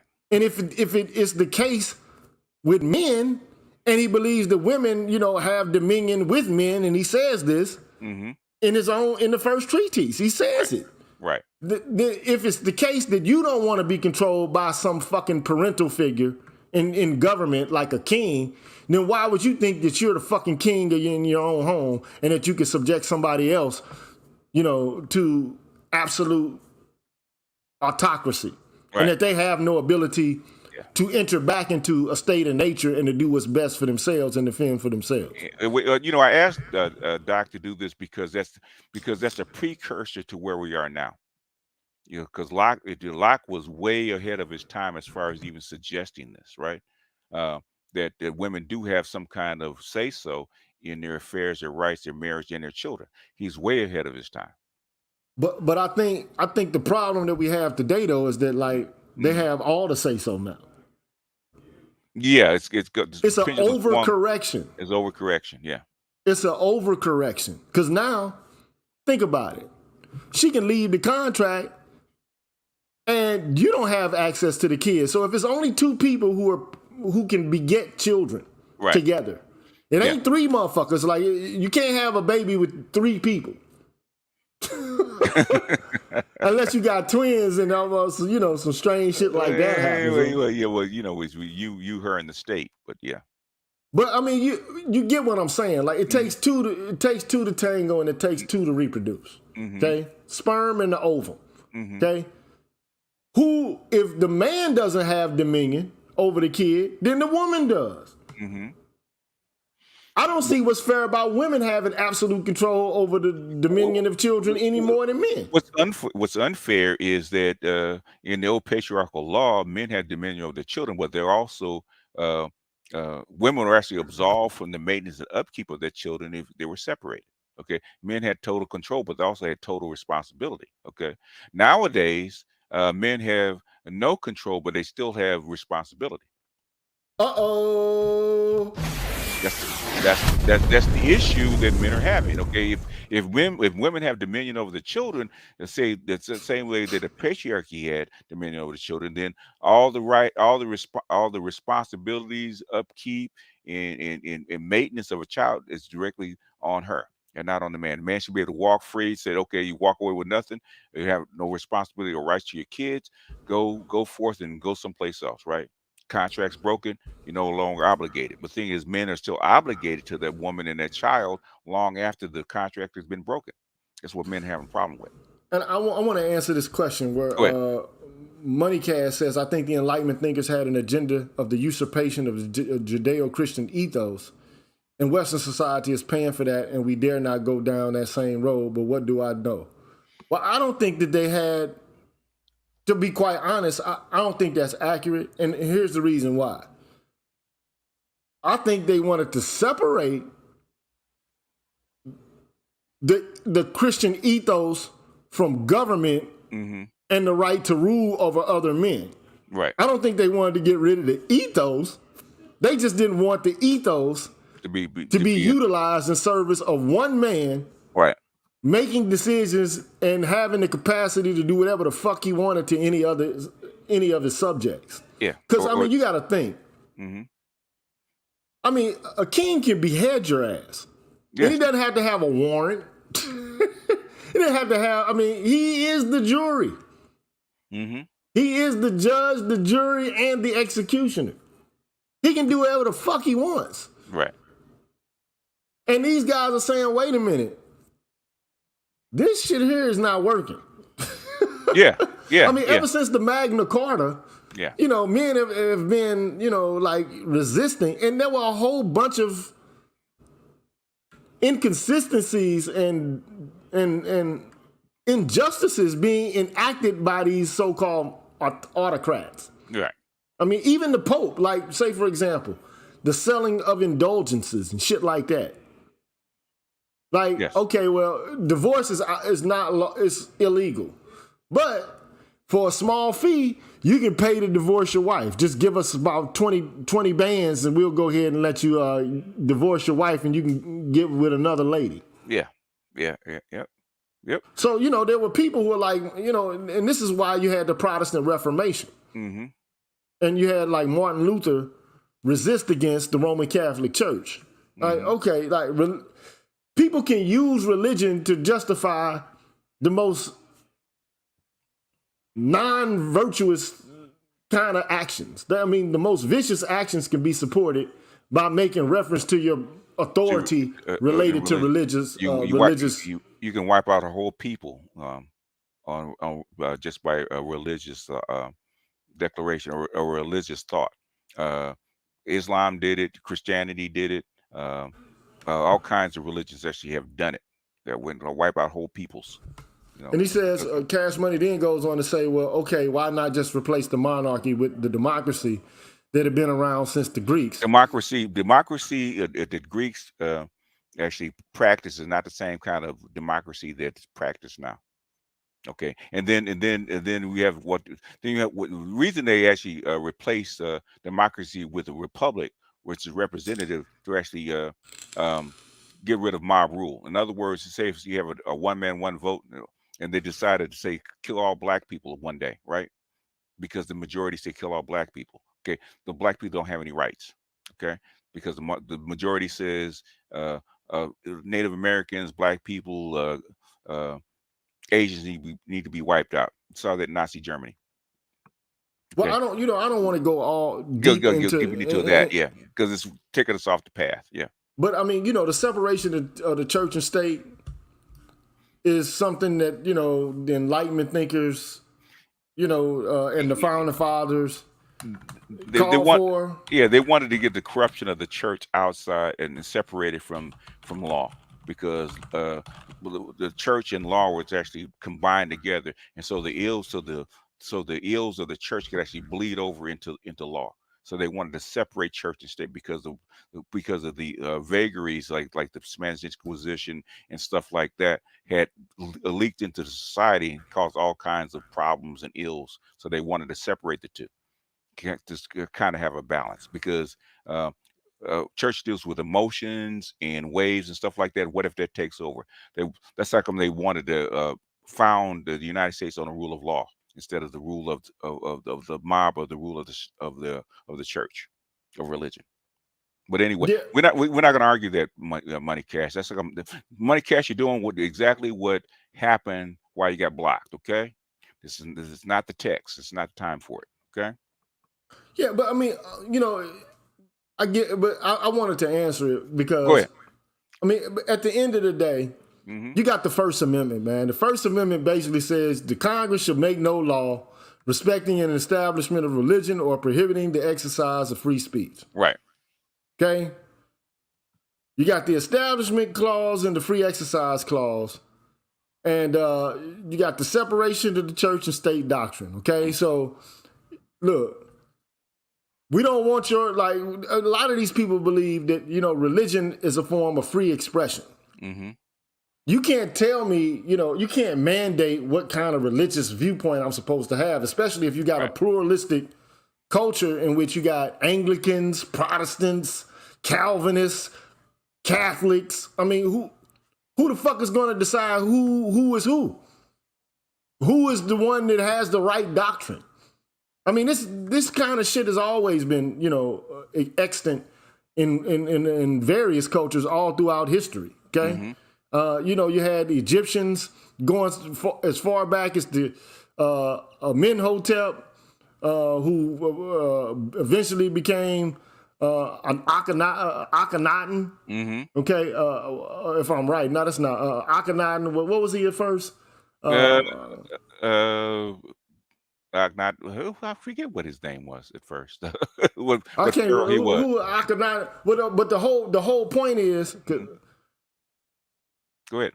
I think it might have been Amenhotep, but I'm not quite sure. But the whole point is, the members of the established religious orthodoxy were pissed off at Akhenaten for what he did and how he changed the nature of Egyptian religion because he declared that there was only one God. One God, yeah. The sun God, the solar God. He was going against religious dogma and religious doctrine. So, yeah. And it creates all kinds of rifts and turmoil and violence in the context of cultures. He was a heretic, yeah. Just like Martin Luther was in Germany, a heretic. So I mean, they wanted to do away with that kind of dynamic in the context of politics. Like, let's just leave religion out of this shit. You worship your God how you see fit, but we can use reason to make decisions. We don't have to make appeals to what God desired or what God dictated. Okay? Mm-hmm. That's kind of part of the reasoning behind it, right? Yeah. But I mean, ultimately I did this show to try to, give BGS some insight. Mm-hmm. And it's a good question, actually, because some of this shit I didn't know myself. Because we don't read the first treatise. Okay. And the reason we don't read the first treatise is primarily because these theological concerns really don't have very much import anymore, precisely because of the First Amendment and the separation of the church and state. Mm-hmm. Now, people do go back and make reference to religion, but I mean, you can't, like, in a court of law, you can't say, well, a woman needs to listen to a man. Why? Because God gave Adam dominion over all of the creatures over the earth and his wife. So therefore, that's why men should have control over their wives and should have custody over children. That shit ain't gonna fly in a court of law, bro. It's just not gonna work. Yeah. Nowadays it doesn't work. Before it was, it would. Now it could have worked, in the 1600s, but it definitely ain't working in 2022. It ain't about the pop. But was Locke an egalitarian in terms of women? I think he was to some degree. Yeah, well, as much as you could have been in the 17th century. And also, one could argue that there's not very many references to Locke talking about slavery, justifying slavery either. Mm-hmm. I mean, you find it. If you can find it, I'll if you find it, there's just not many references that he makes. I mean, you got David Hume who comes out and says Negroes are inferior. You got Benjamin Franklin who says things about black folks. You know, we need to leave them alone. We just need to fuck with Native Americans. You got Thomas Jefferson who came out and said some fucked up shit about black folks. Indentured servants or slaves, as Locke would have understood it in the 17th century, was indentured servitude, which is a contract. Okay, you entered into a contract or you sold into a contract. However, you were required for a certain period of time. It wasn't perpetual. So, in other words, what they changed, especially in Western slavery, is perpetual slavery. You can be born into slavery. Okay, that's not possible under Locke, the way Locke sees slavery. Okay, even in Africa, you can be. Parents can sell you into a contract. You can be given into a contract for a certain amount of years. But it's a contract either you or your family put you into. So Locke's theory about slavery probably would have even rose to that level, but that has been around since forever. David Graeber talks about that. Your family putting you into the contract, you putting yourself into a contract, a captured soldier, okay, under the Rome or the Greeks, all right, rather than put to death. We could put you to death, or we can actually become a slave or a servant. Which one do you want? Right. So I mean, this. I mean, it ain't the most complex shit in the world, but I mean, it is a bit cerebral. I mean, it is a bit arcane, and but the fact remains. To answer the question, yes, to some degree, especially for a man of his time. Locke was about egalitarianism amongst men and women. Yeah. As much as you could possibly be. I mean, radical for his time. I mean, that goes beyond a forward thinking or egalitarian. That was radical for his time. Look, here's the only issue I have contemporarily with women is what BGS said earlier, man. How you gonna be in desire of having social equality, but then you still want to put men on the hook, right, for being responsible for some shit? Like, fuck being a patriarch in name only. Fuck having like responsibility for all of these coverture laws when you can cover yourself. Like, we don't exist in a time where women are dependent upon men for safety. Right. And income and sustenance and provision. They telling you, I can do it all on my own. I'm an independent, independent. Right. Like, I got my own. I don't need no man. Okay, well, shit. You really don't. Then what the fuck you need a check for? Yeah, I mean, responsibility comes with rights and privileges, and vice versa, right? Rights and privileges come with responsibility. And if a man divorces his wife, in the 1600s, right, his wife has no obligation to give him some paper. No. She off to the next. Yes. So leave, bounce out, slide right out. Yeah, and marriage was a contract back then. In fact, it still is. So, okay, I have use of your labor and your womb to provide me children and household duties in what is it so that you can get privileges by getting my labor and my protection and all the other stuff that comes with a male. But that's no longer the case, though. Like, look. Yeah. Women don't need you in order to fucking provide labor for them so they can make a living. I mean, it is the case that it's becoming increasingly difficult to subsist with children without, multiple incomes within the context of a family. I mean, it ain't easy to do. It's difficult, okay? That's like Tupac. Mama made miracles every Thanksgiving. Yeah, you know what I'm saying? I mean, but the point is, what I have a problem with is you have the exact inverse. The very same thing that women bitch and complain about is the same thing that men are subjected to at the current moment. They have absolute control over family life. They can X the man out of the picture and still make the man pay. Yeah. take his children, take half his property, and still get perpetual payments. You know, it used to be for life, and now it's to whenever the kid becomes of age. So, I mean, this is I think it's a relevant gripe and a complaint. I think it's a substantive grievance to say, you're making me pay to support a child that I have no dominion and stewardship over other than tangentially. Mm-hmm. You just made me into an uncle daddy. And that's bullshit to me, man. You that's bullshit to me. You put a man on uncle daddy status. All he is a check. Yeah, he's a check. Yeah. That's an exploitive relationship. It's one that a man can't get out of. So I'm responsible for children that I have no dominion over or no stewardship over. Right. Which is the whole reason for patriarchy in the first place. Responsibility and stewardship. That's what it's supposed to be. It's supposed to be, yeah. Which is why, which is why if you weren't married, you without the contract, or you got pregnant out of wedlock, if your family didn't take care of you, you were out of luck, out there on the street. So I think there's a lot of anachronism. This, a lot of vestiges of prior patriarchy that still obtain in these laws, and they work to women's benefit, and they work to men's detriment. Mm-hmm.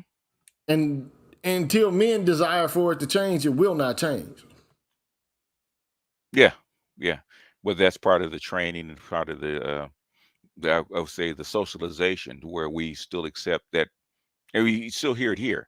We still accept that role even without the rewards of patriarchy. We still accept the burdens of it, and that's a mindset, a worldview that has to change. I think it's slowly changing, but probably not fast enough, because it won't change, and it's just now starting to change. I think the manosphere has something to do with that. When like 2017, they're swinging back toward the middle. At least you have a fair shot at getting 50-50 custody. It's assumed that there's 50-50 custody. I'm hoping so, man. I'm hoping things change. Say the legit time processor says they're independent and don't need no men, but still depend on the collective of men, and that's always going to be the case. Yep. Women are always going to be dependent upon, particularly. That's why I put the video of Camille Paglia out earlier. And some people were like, "Well, she's not really speaking to black folks." No, she's not. But here's the reality. Working class men make the fucking world go round. Mm-hmm. That's the facts. They fucking control the infrastructure. They drive the trucks. They deliver goods and services. Mm-hmm. I mean, they literally build the infrastructure. They mitigate hazards. Mm-hmm.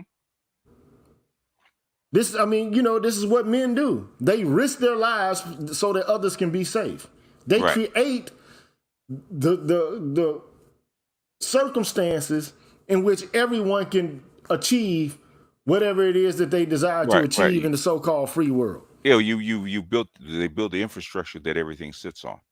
So if that collapses, the system collapses, everybody else is in jeopardy. But the thing is, that is, I think we're actually going over that with FD signifier, right? Called the patriarchal dividend, right? You should get a dividend for the work that you put out. So if you have to act like a patriarch or do patriarchal work where you keep the system going, you actually supply the infrastructure where people survive on, you should get a dividend for it, because it's not something that you didn't earn. I think I think feminists try to say that this is unearned privilege. No, it's not. So me and Dr. Johnson gonna talk about the signifier dude tomorrow. And you free to join us if you want. Okay. But my whole thing is, I don't care what he has to say about the white manosphere, really. Yeah. Because I really don't care, even though there are some legitimate complaints that white men in the manosphere have. Yes. I think that there are. Now, I mean, to tie the white manosphere in and of itself to, just this antipathy and this pathology and this hatred of women, I don't necessarily think that's the case, because you got white guys who are getting taken to the ringer in the family court system as well. Right. And being relegated to uncle daddy status. Yeah, I think I think even in the black manosphere, that it's not necessarily the protest or hatred of women. It's actually the argument against the state and the infrastructure that puts us under a certain circumstance. So it really, it's not women are effective. They're involved, but the thing is, they're not the main case because women don't make the rules. They help to contribute to making the rules. Right. When they have the right to vote. Yeah. And when they have the ability to access the media and the academy, then they become part of decision-making processes by default. Yeah. I mean, like they're part of the conversation in decision-making processes. It is what it, so by default, they're engaged in democracy just like everybody else. Okay. Now the question is whether or not these people are operating in good or bad faith. Like you have to be consistent in speech and act. And that's the problem I have. So if you want equality of distribution, you also have to accept equality of retribution. You can't have it both ways. Right. And this is a problem men have. Yes. Yeah. You can't just, be the penultimate victim and now also look at the ways in which women can be victimizers. I mean, I think this was made perfectly clear by the fucking Johnny Depp case, the defamation case. And this is like we have to actually begin to tell the truth. And right now what you have primarily are references to personal narratives of women that have no tethering to objective facts about the world. Right. Like, I mean, we can talk about the history of women and how they were marginalized and how they were disenfranchised. But like I said before, a lot of men were disenfranchised as well, especially outgroup men. So you're preaching to the choir when you begin to have these conversations about, we're marginalized and shit like that. And here's the odd thing. This is why Curry, man, predicted all this shit. He didn't really predict it, but he has an answer for it. Look, the only thing these women really have to fall back on is black men's brutality, their engagement in sexual assault, domestic violence, or intimate partner homicide, or just basically being a physical threat to women in general. Yeah. But if you look at the data, man, and people disagree about this, but I think, the social scientists have rather convincingly demonstrated, look, women are not just fucking Mary Poppins, man. No, they're not. What is this shit, man? This idea that women are all just like these Pippi Longstocking characters and shit, or like Olive Oil. Right. This is fucking ridiculous, man.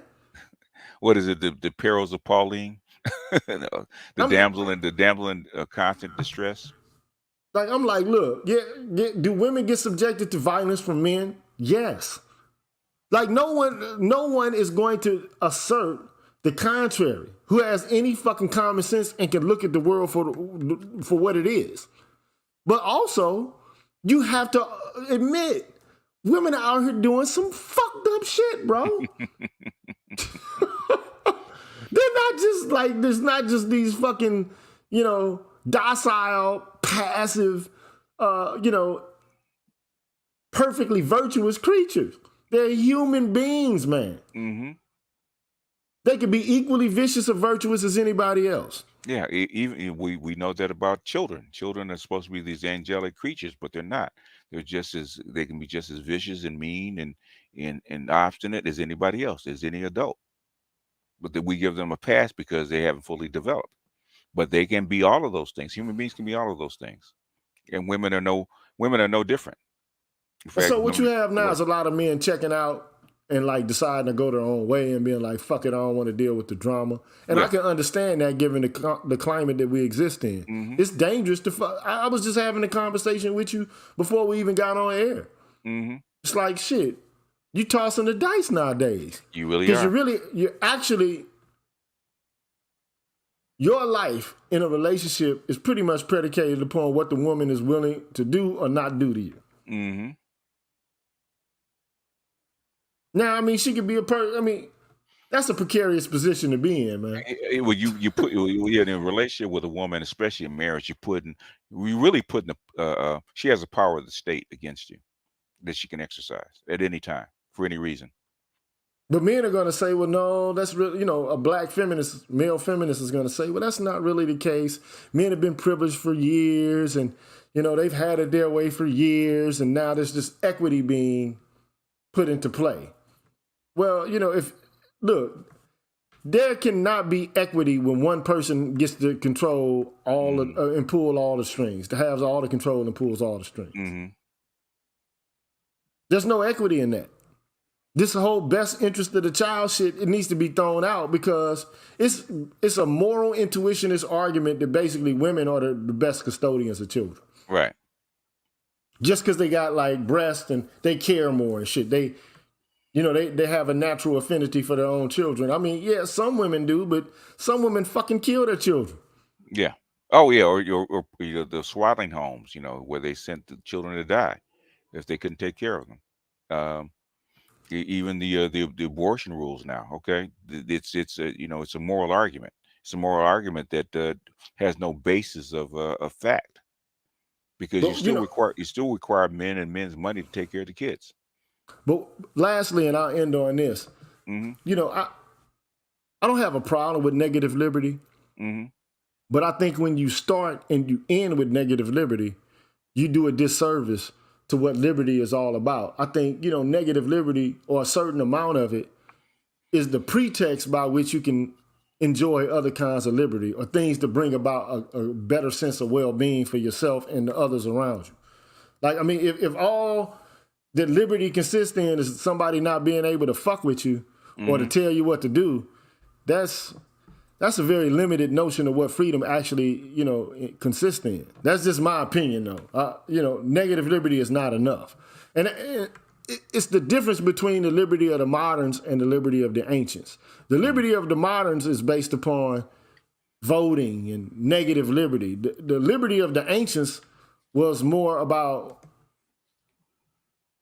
okay, the good. What's good for the entire community. Right. Not just what's best for me, but what's best for the entire group, the collective.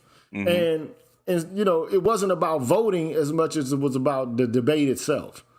Like let's because what the Greeks, if you want to have a reference to Greek democracy, I mean, one of the things the Greeks did was they fucking argued with each other. All the male citizens in Athens came together at the Agora and fucking argued about what their course of action should be, like warriors do, when they're about to fucking attack an enemy. Right. Like, what are we supposed to be doing now? What do we do now? And the thing that was foremost on their mind wasn't, unless they were vicious, wasn't just, what's just best for me. And not to say that didn't exist, because I'm pretty sure that there was some egotistic assholes back then, just like there are now. But at least the norm was, it's not just about what's best for me and my family, it's about what's best for Athens as a whole. Right. Or what's best for Sparta as a whole. But we have the total inverse kind of way of thinking about politics. It's like a consumer-like process where you do what's best for yourself. You don't do what's best for the community or what's best for the nation. You vote on, it's like going to the mall. Like, I like these shoes. Right. Like, I like this candidate, like I like this watch or some shit like that. Yeah. Was democracy a template for such a large body of people? Not really. Yeah, that's the problem. Yeah, because you really can't know what's best for motherfuckers in Texas if you live in California. Right. But to some degree, I think you can. But you're right to a certain extent. It's difficult, like managing the Leviathan that we have now is much more difficult than fucking managing, the Commonwealth of England. This is a fucking whole. It's way different, or qualitatively, or even a smaller, segment like a city state in Greece. Yeah, because like Athens, what was the most? Like, how many citizens do they have? Like, that's a good question. I'm pretty sure it was less than 100,000. Yeah. you know, hold on, let me find that out. Let me see the population of ancient Athens.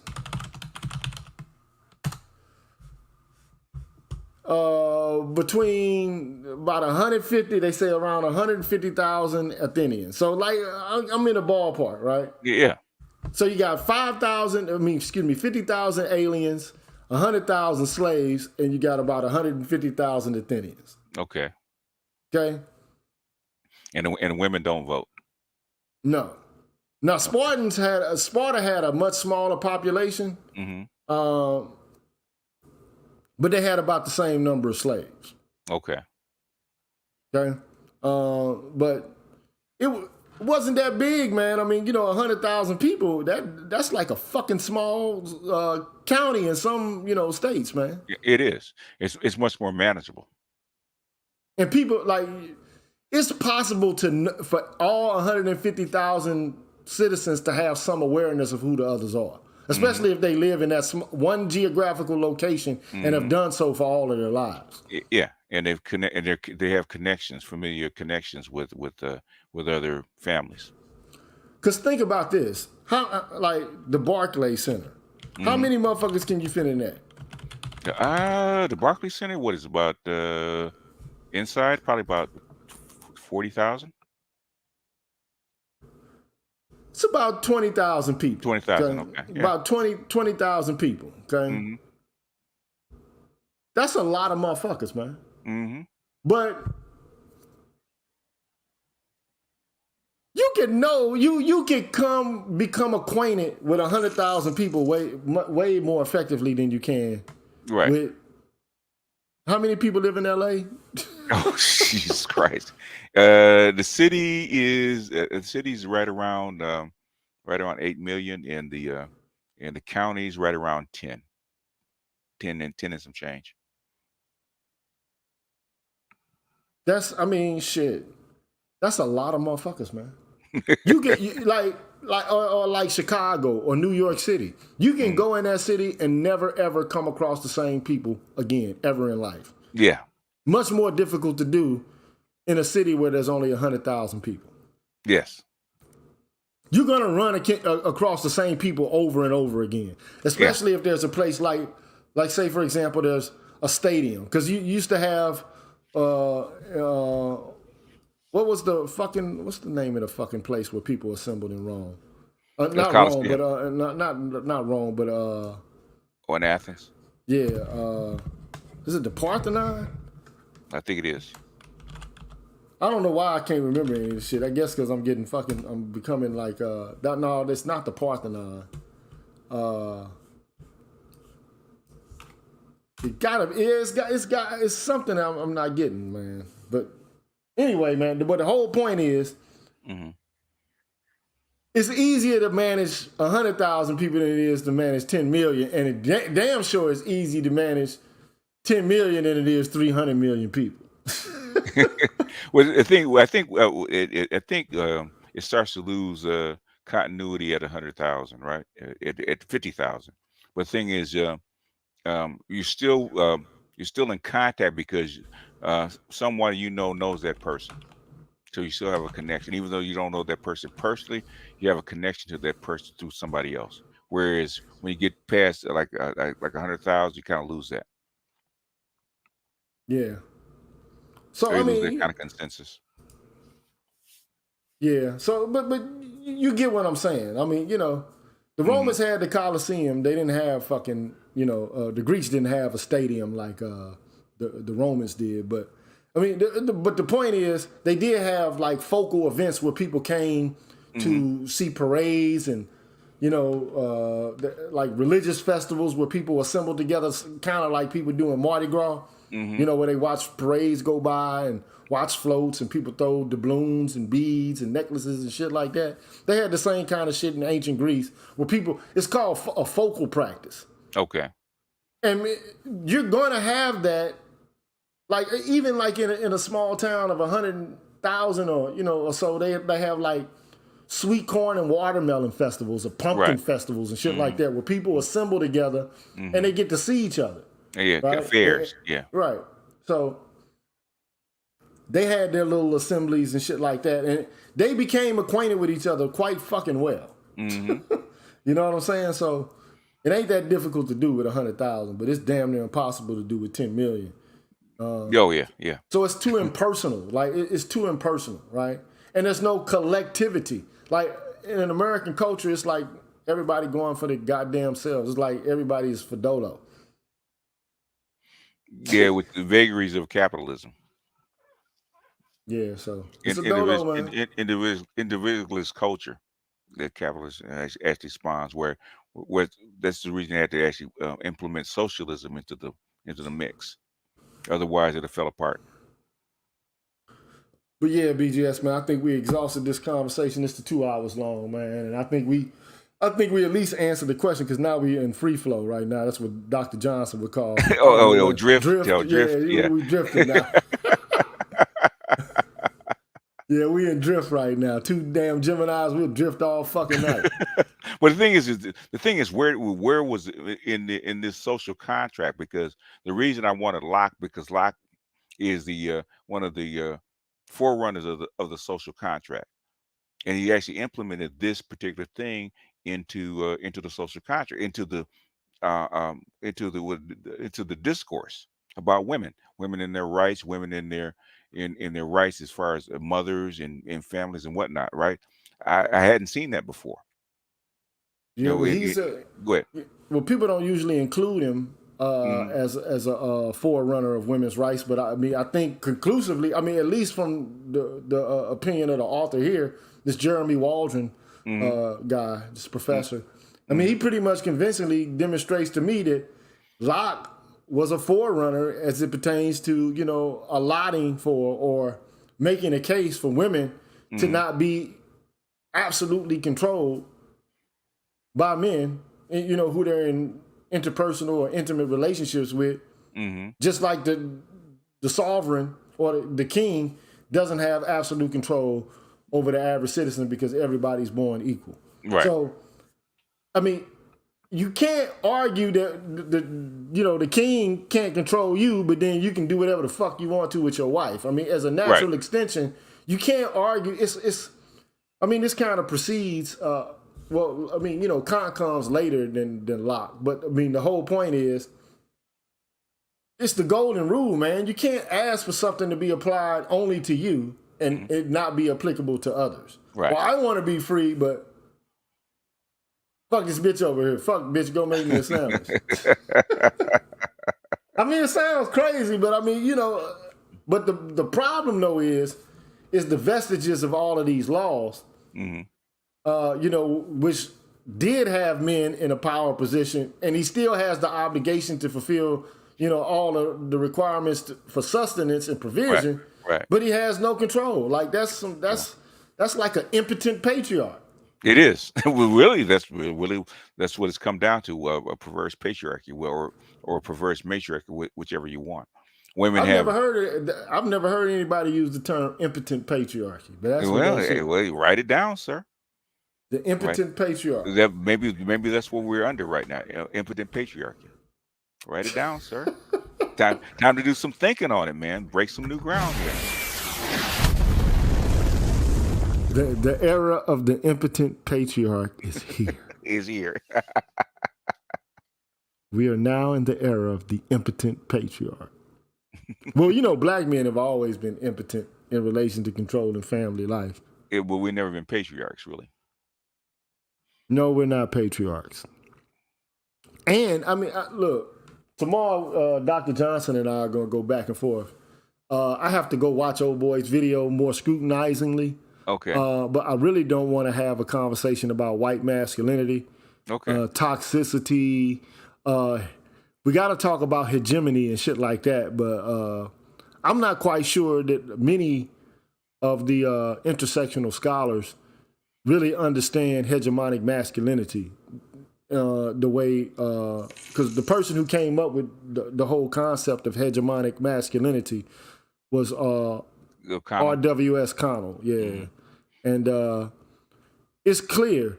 I mean, this is just a foreshadowing of what's to come. Like, for people who might want to watch the shit tomorrow. But Yeah, yeah. He mentioned Antonio Gramsci a lot about hegemony.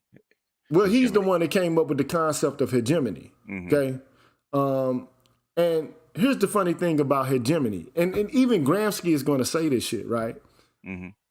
If you need force in order to impose your will, then you don't have a situation of hegemony there. Mm.